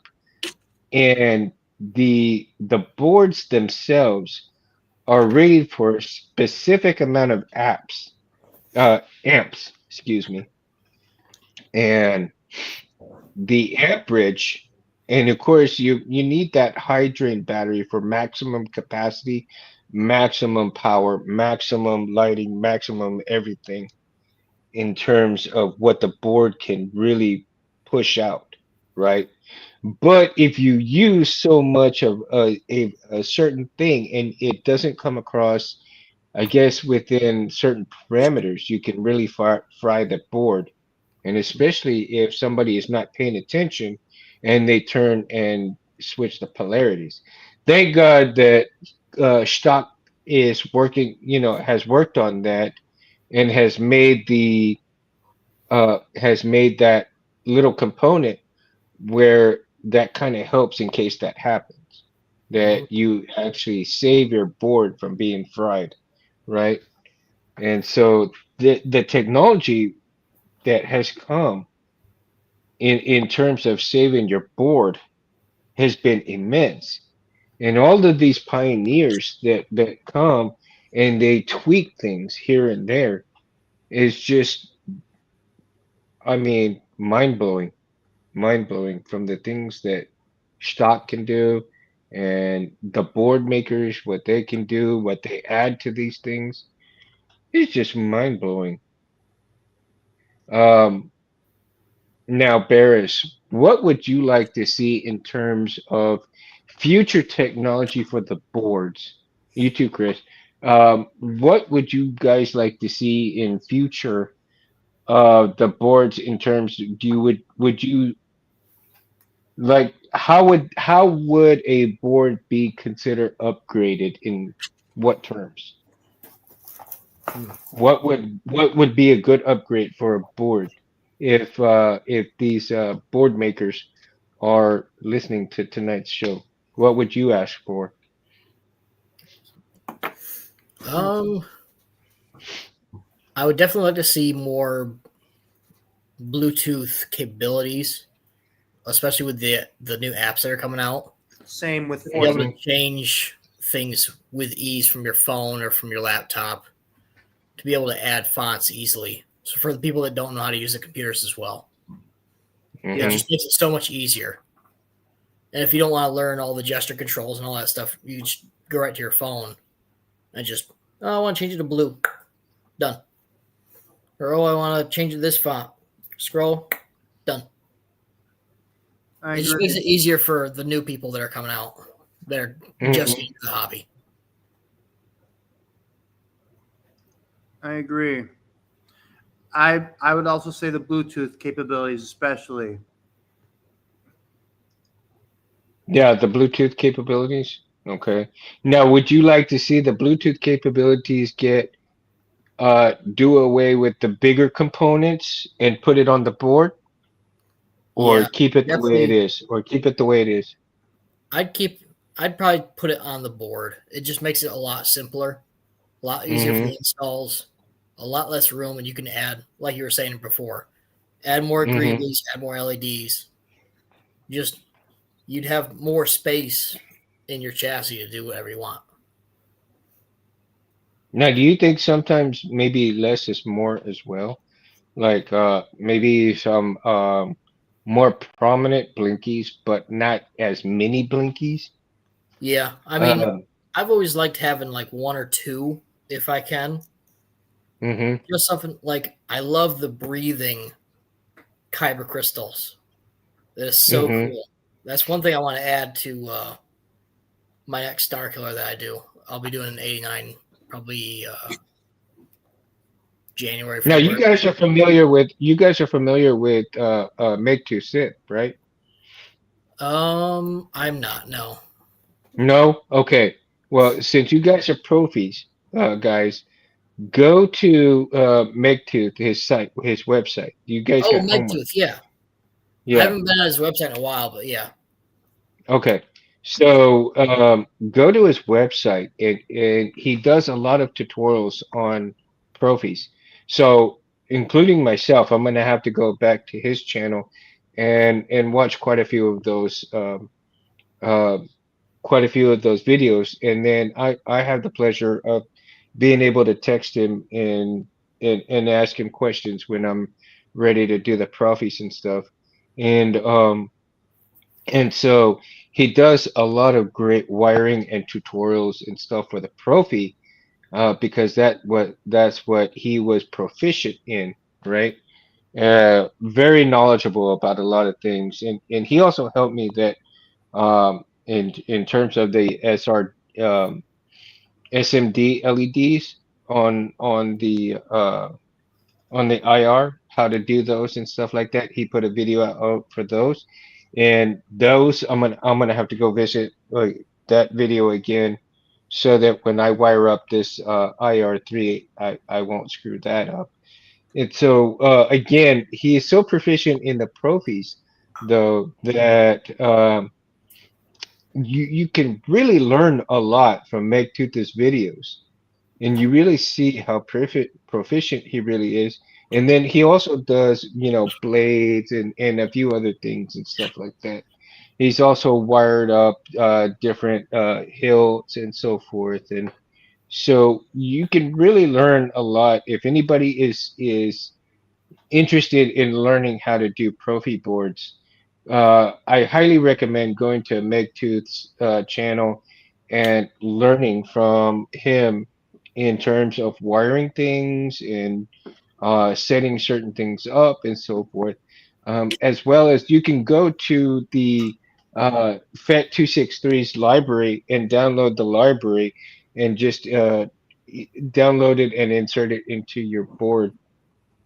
And if you really don't want to mess with a whole lot of stuff, just make sure that you double check everything that you need to do in terms to have everything in order so that your lightsaber works properly. And and that and so if you're a Profi person, you're gonna and you're just now starting out, I highly recommend to go to his channel and do that because again, I'm not a Profi person, but I do know a few Profi people, and those two people that I just mentioned are very proficient in the Profi system. Um, and again, if you're getting into the CFX and you wanted to learn different things from the CFX, if blade styles and other things for CFX, you can go to cfx.net. And he and Cam is he's unbelievable, man. He is just a genius when it comes to blade styles for the CFX. And you Oh, yeah. can download his library, or you can get on to the that program that he does, the configurator program, and configure your saber that way with a lot of his blade styles. And Jesus, man, I mean, you wouldn't believe how badass some of these blade styles are. They're really Um, cool. I downloaded quite a few the other day, and I haven't gotten into them as much because of that chassis. But once I get it all switched over, I'll be messing around with it quite a bit. I know there's a specific hilt that I haven't gotten pieces for. It's from TCSS, but there's a specific hilt that I want to build. And this specific hilt is going to have or be incorporated quite a few of Jay DeLorean's uh, sound fonts Mm-hmm. along with CFX.net's blade styles.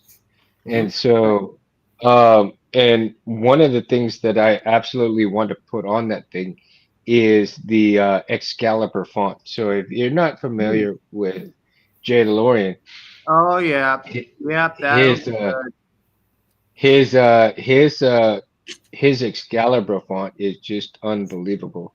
If you haven't seen the whole thing, I haven't seen that it's one yet. just I'm gonna I look have. at it It's a as great. soon as we're done. oh oh my God, dude! It's just like with the blade styles on there, dude. I mean, it just blows you away. Yeah, it just blows you away, man.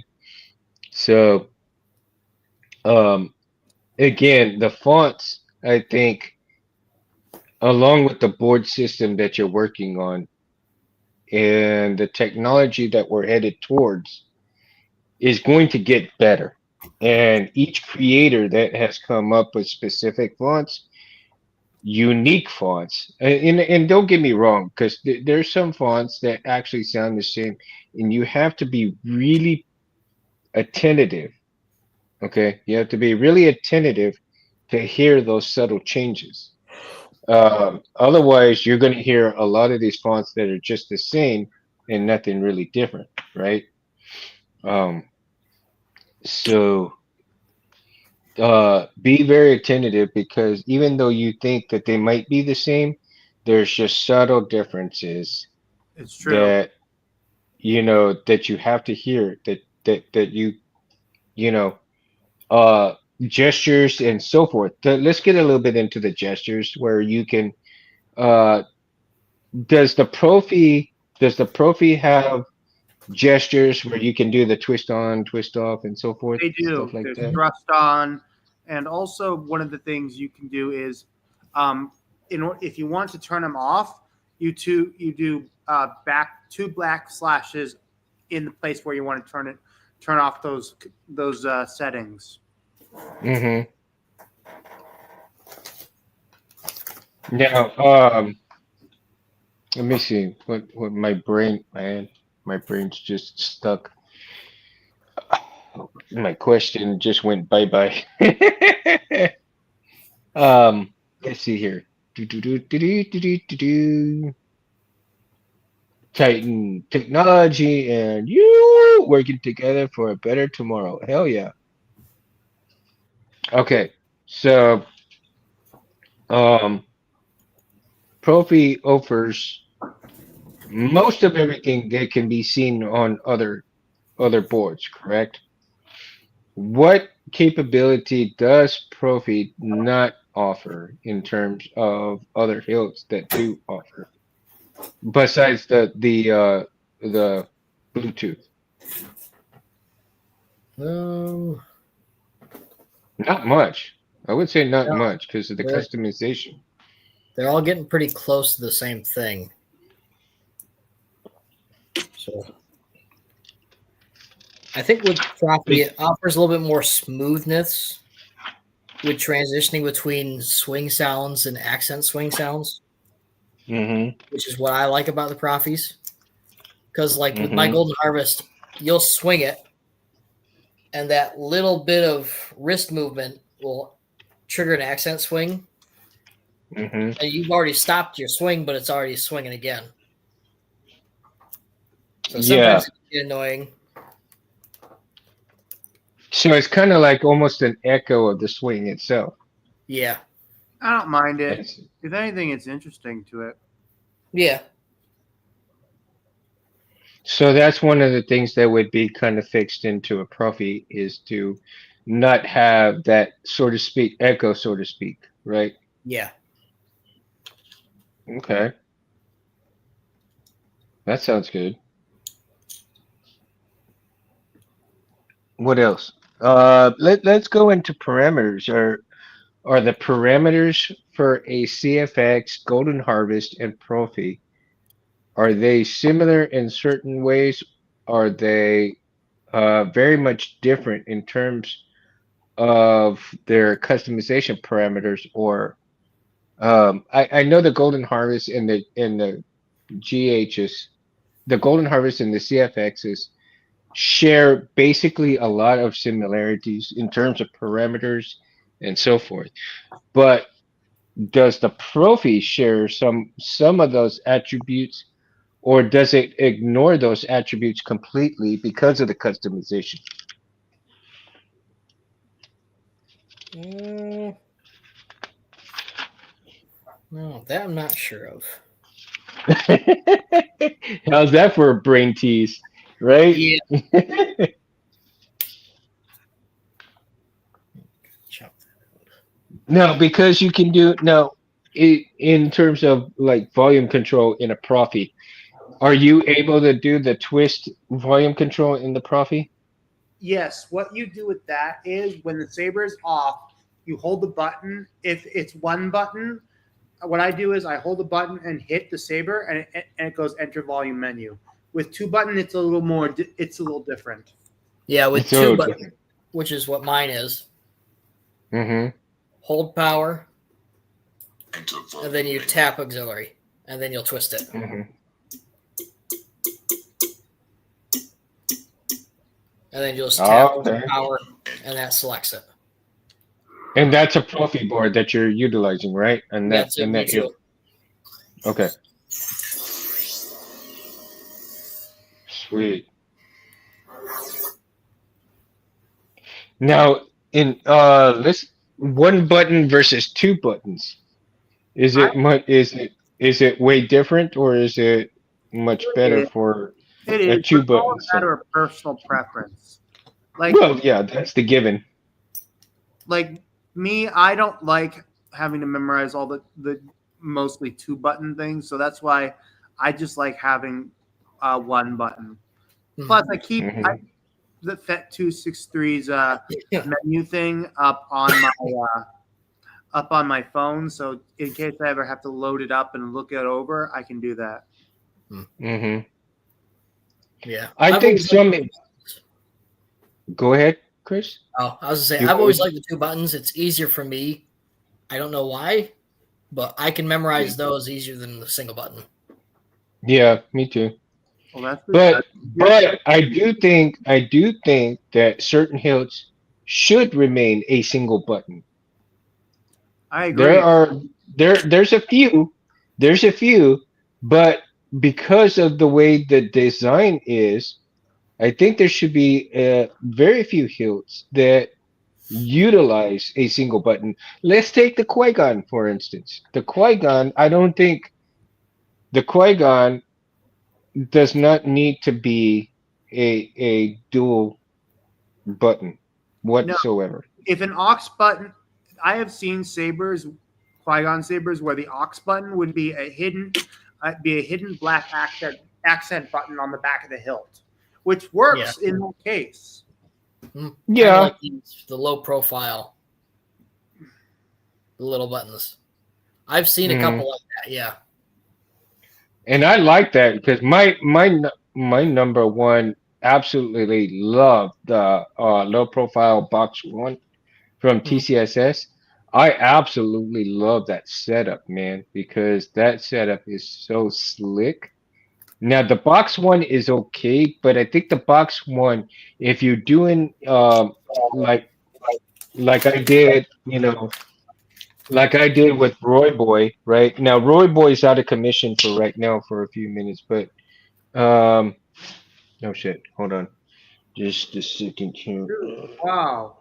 Okay, get this. So there's this guy on Lightsaber Market, Craig Robert. He's selling he has a lot of 89 sabers hilts that he wants to sell. Oh yeah? Each one is 150 a piece. There's From who? a Where? guy named Craig Robert. A guy named Robert? Craig Robert. Oh, Craig Where- Roberts. where at? Okay. He on one of the saber. Yeah, he's What's he got? He's Yeah. got a few. He's got. Let's see. I'm looking. Okay, he's got an ANH. He's got a few Graflexes. He's got an Anakin AOTC. He's got a DV3. He's got a DV6 and an MPP. Oh my god. You want to send me that Shit. link? I might take a look at those. Give me a second. Damn. You see, that's what happens when I get stuff and I buy stuff and then shit like that happens. I know. And then I mean, miss if I out. sell a couple lightsabers. I might just buy one. Ooh. Wow. Oh, they're all empties. That's why. Yeah, but still, I mean, empties you can't really. That's not a bad price for an empty, considering. Especially right now because shipping prices just went up. Yep, exactly. It's $75 for me now to get them shipped in. Oh wow, That's for one hilt. $75. Jesus, that's crazy, man. Yeah. But it's because the tariffs keep going up. It's ridiculous. Oh yeah, we're not gonna go on that because otherwise I'd go off on the whole thing. Yep. And I want to stay positive. So let me here. So the box one, like I said, Roy Boy's out of commission, and you can see why because I got a couple of wires loose right here. But right here, the box one hides, the LEDs underneath, right? So I don't know. Can you see? Can you get? Let me see if I can get that a little bit better. Right there. So this strip goes down in here underneath, and then all of this gets tucked in, and then my clamp card and the button holds everything in, right? So everything gets tucked under there, and then you have the accent LEDs under there which will light up as a separate blade to light up the clamp card, make it look pretty decent, pretty cool, right? When everything's lit up.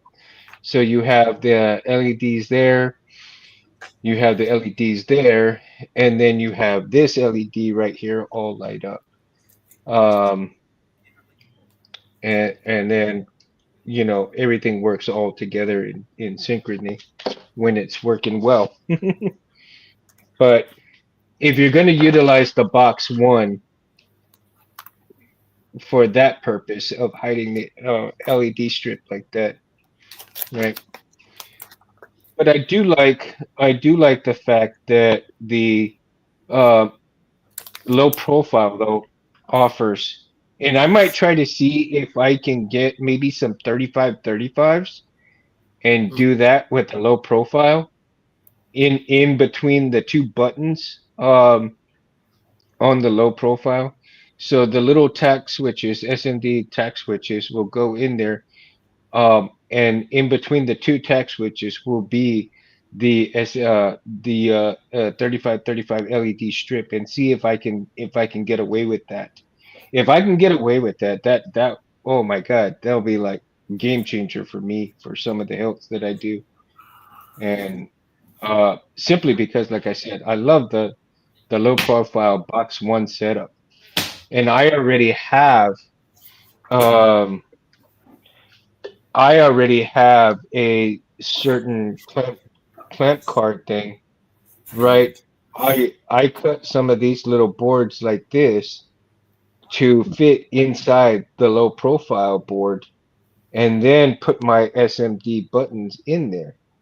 Oh, that'd be cool. And then I utilize another board clamp card like this that I cut out so that it hides all of that together. So that's one of the few things that I'm working on right now. So that will be my little proprietary type button setup with the low profile system on each of the hilts that I make. So it'll be, everybody else uses different button system, and that'll be the button system that I want to be known for. So Yeah. yeah, I have seen a low the profile. lit up bubble strips. Those are pretty cool. Like on some of the MPPs And Hmm. and the graphics. Those ones are pretty cool. I might do that in one of my builds. Yeah, for sure. Oh, I thought it was a squirrel. Those sound pretty cool. Yeah. Now, I don't know if I know I did have one, and I don't know if my mom still has it or not, but those original calculators that have the bubble strips, the original Mhm. bubble strips, I don't know if she still has one at her house, or I brought it here, or when I moved from from uh Austin, that I may have lost it, but I need to check and see if my mom still has one of those old calculators. And if she does and it doesn't work, you better believe I'm gonna pull out that strip, that bubble strip. Mhm. Yeah. I know she had one. I know I've had They'll one. I sell it. just don't, They're expensive. you I know, just saw one on eBay go for like $800. no shit. Yeah. I'd definitely pull it out and sell it, man. Shoot, for that much? I'd get a damn brand new. I get two hilts for that price. Yeah. Maybe even three empties for that price. I mean, if you get from me, you can get 3. Oh yeah, you definitely gonna go through you, bro. You know Oh, yeah. that. That's a given, man. I get them dealer prices. I gotta go through you. Oh man, this has been so fun though, man. We've had a good night. We had definitely a good conversation, and we're definitely gonna get deeper into the boards. I want to get myself pretty proficient in terms of the boards themselves, and I would like to get some input from others, builders and so forth, so that the next time that we talk about boards Mhm. and we really get into the nitty gritty, what I want to do is talk about a specific board um, the next time we visit boards. And the next time we visit boards, what what board do y'all want to start off with? What would y'all like to start out with? And this goes for all the audience as well in the chat. What board do you want us to start talking about first? Um, for another show because you know it. I want to get into an in-depth talk about the board itself and only that board and no other board because tonight we did a broad spectrum of different boards, but I do want to get into a specific board. And I think I have some homework to do. And I do want to have a little bit of homework on the S&V boards.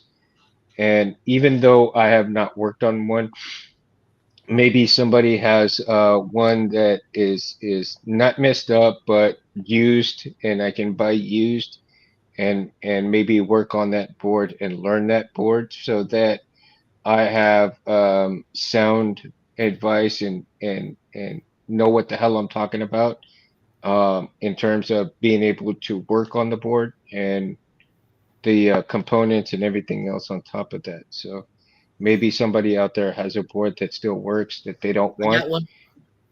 Oh, you do? You All want right. mine? I'll send it to you. Yeah. Yeah. That way I can work on it, I can learn about it, and then I know what the hell I'm talking about. Yeah. I don't have a You wiring know? diagram for it, so I gotta find that. And once I get that, I can send it to you. Oh no, no, no. No, no, no. Just send it to me. I'll find the wire diagram myself. I'll do Okay. all of the homework myself. Don't worry about that. So if you want to do that, that's cool, man. I appreciate that. Yeah, it's an Um, SMB4, so and it's brand new. I okay. just got it from TXQ. Oh wow. So yeah, I'll do the wiring and do all the I'll find the wiring diagram. I'll get it and I'll wire it and I'll figure it out. I'll what I probably do is do it a chassis outside of a hilt Mhm. and I'll do it that way so that way we can talk about it and all so forth. It may be a while though. It may be a while because there's a lot of things I have to do, but maybe if I work on it a little bit at a time and be able to do it that way.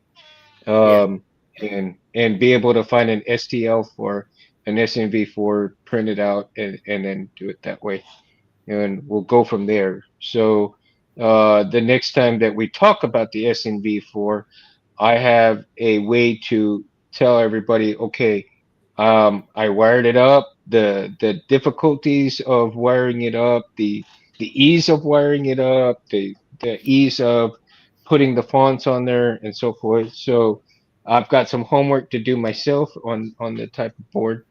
And I look forward to that challenge. I really look forward to that challenge. So again, let me just go back and again say thank you to John Kaufman for allowing my wife to purchase the Kiari Mundi KR Sabers hilt. Let me also thank Rich Sangello for providing me an STL for the hilts that I'm going to wire up Saber Forge hilts, right? This is the Nova right here that I'm gonna do first, and then after the Nova, I'll do the Prodigy, and then I'll work probably on at the same time I may get Roy Boy fixed up again somehow and get that done, and then for future stuff, get all that and then look for a couple of these. You'll see this in future shows too. So yeah, a lot of things to do, but damn, be a lot of fun. And again, I want to make sure that everybody in the chat, thank you so much for joining us on this Sunday night and hanging out with us. Means a whole lot. Make sure you like and subscribe to Civilized Sabers. Anthony, thank you so much for allowing me to do the bless you Thank you. to do the show with these guys. Thank you guys so much for being my co-pilots. And again, I want to thank Mountain Sabers James for co-piloting as well. My number one co-pilot when I first started. A lot of times he was here and co-piloting with us and stuff like that. So thank you, James. For everything that you do, and make sure you like and subscribe to Mountain Sabers as well. Great fonts, great guy, great products. go and like and subscribe to all of his stuff. Buy some of his products. He's got some badass stuff. I'm saving up right now for that solos thing in the fridge. Yeah, and also like and subscribe to Chris. Like and subscribe to Barris. We're also on Facebook, Instagram. For me, Edmundo Cabrera the third on both of those. Um, in Instagram, it's Mundo Cabrera 7007. Do you guys have anything to add for tonight's show? No, I think pretty much covered it. Yeah. Yeah. Any upcoming cons you guys are gonna go to? I mean, Um, Mine's next for week, next year. next week there's a Halloween volunteer thing I'm doing at the Saudi Daisy Public Library, which is going to be fun. It's a trunk and treat, so that'll be just fun to do. Just fun stuff for the kids. Go dress up with my with the cosplay group I'm a part of. oh, awesome. Oh gosh, guys, I honestly almost forgot. We have two announcements tonight also, and we were so busy with tonight's show I almost forgot, man. But two announcements. One of them is from Reverse Arsenal. He wants to do a giveaway for a Halloween sound font package. And I told him tonight that I would announce that giveaway when he's ready. Hopefully, he'll come on with us next week and uh, give us some more details on that. And we will either come up with some questions or maybe do a wheel or maybe an old fashioned name in the bucket type thing and do it that way. And so we'll get all the names and get everybody on board to who wants a Halloween font from Reavers Arsenal. So I look forward to Reavers Arsenal coming onto the show when he can. There's been some developments where he has not been able to come on with us, but eventually he will come on with us. And then also, Chris, you had wanted to do a giveaway as well, right? Mhm. For you want to talk about that a little bit before we go? Yeah. So I usually do a giveaway during Christmas. This year, instead of doing one of the cheaper hilts like the SE models, I'm actually doing an 89 Graflex. So it'll be Wow. I mean it'll be a brand new hilt. It'll be that, and then it'll be 10 Beskar ingots with a gift box. Wow. So that one, just go to my page on Instagram, Chris's Geek Shop, and I'll be starting that this week. And the Wow. drawing will be probably near Christmas Eve, somewhere around there. Okay. So plan for that, guys. You heard it here on Saber Talk, guys.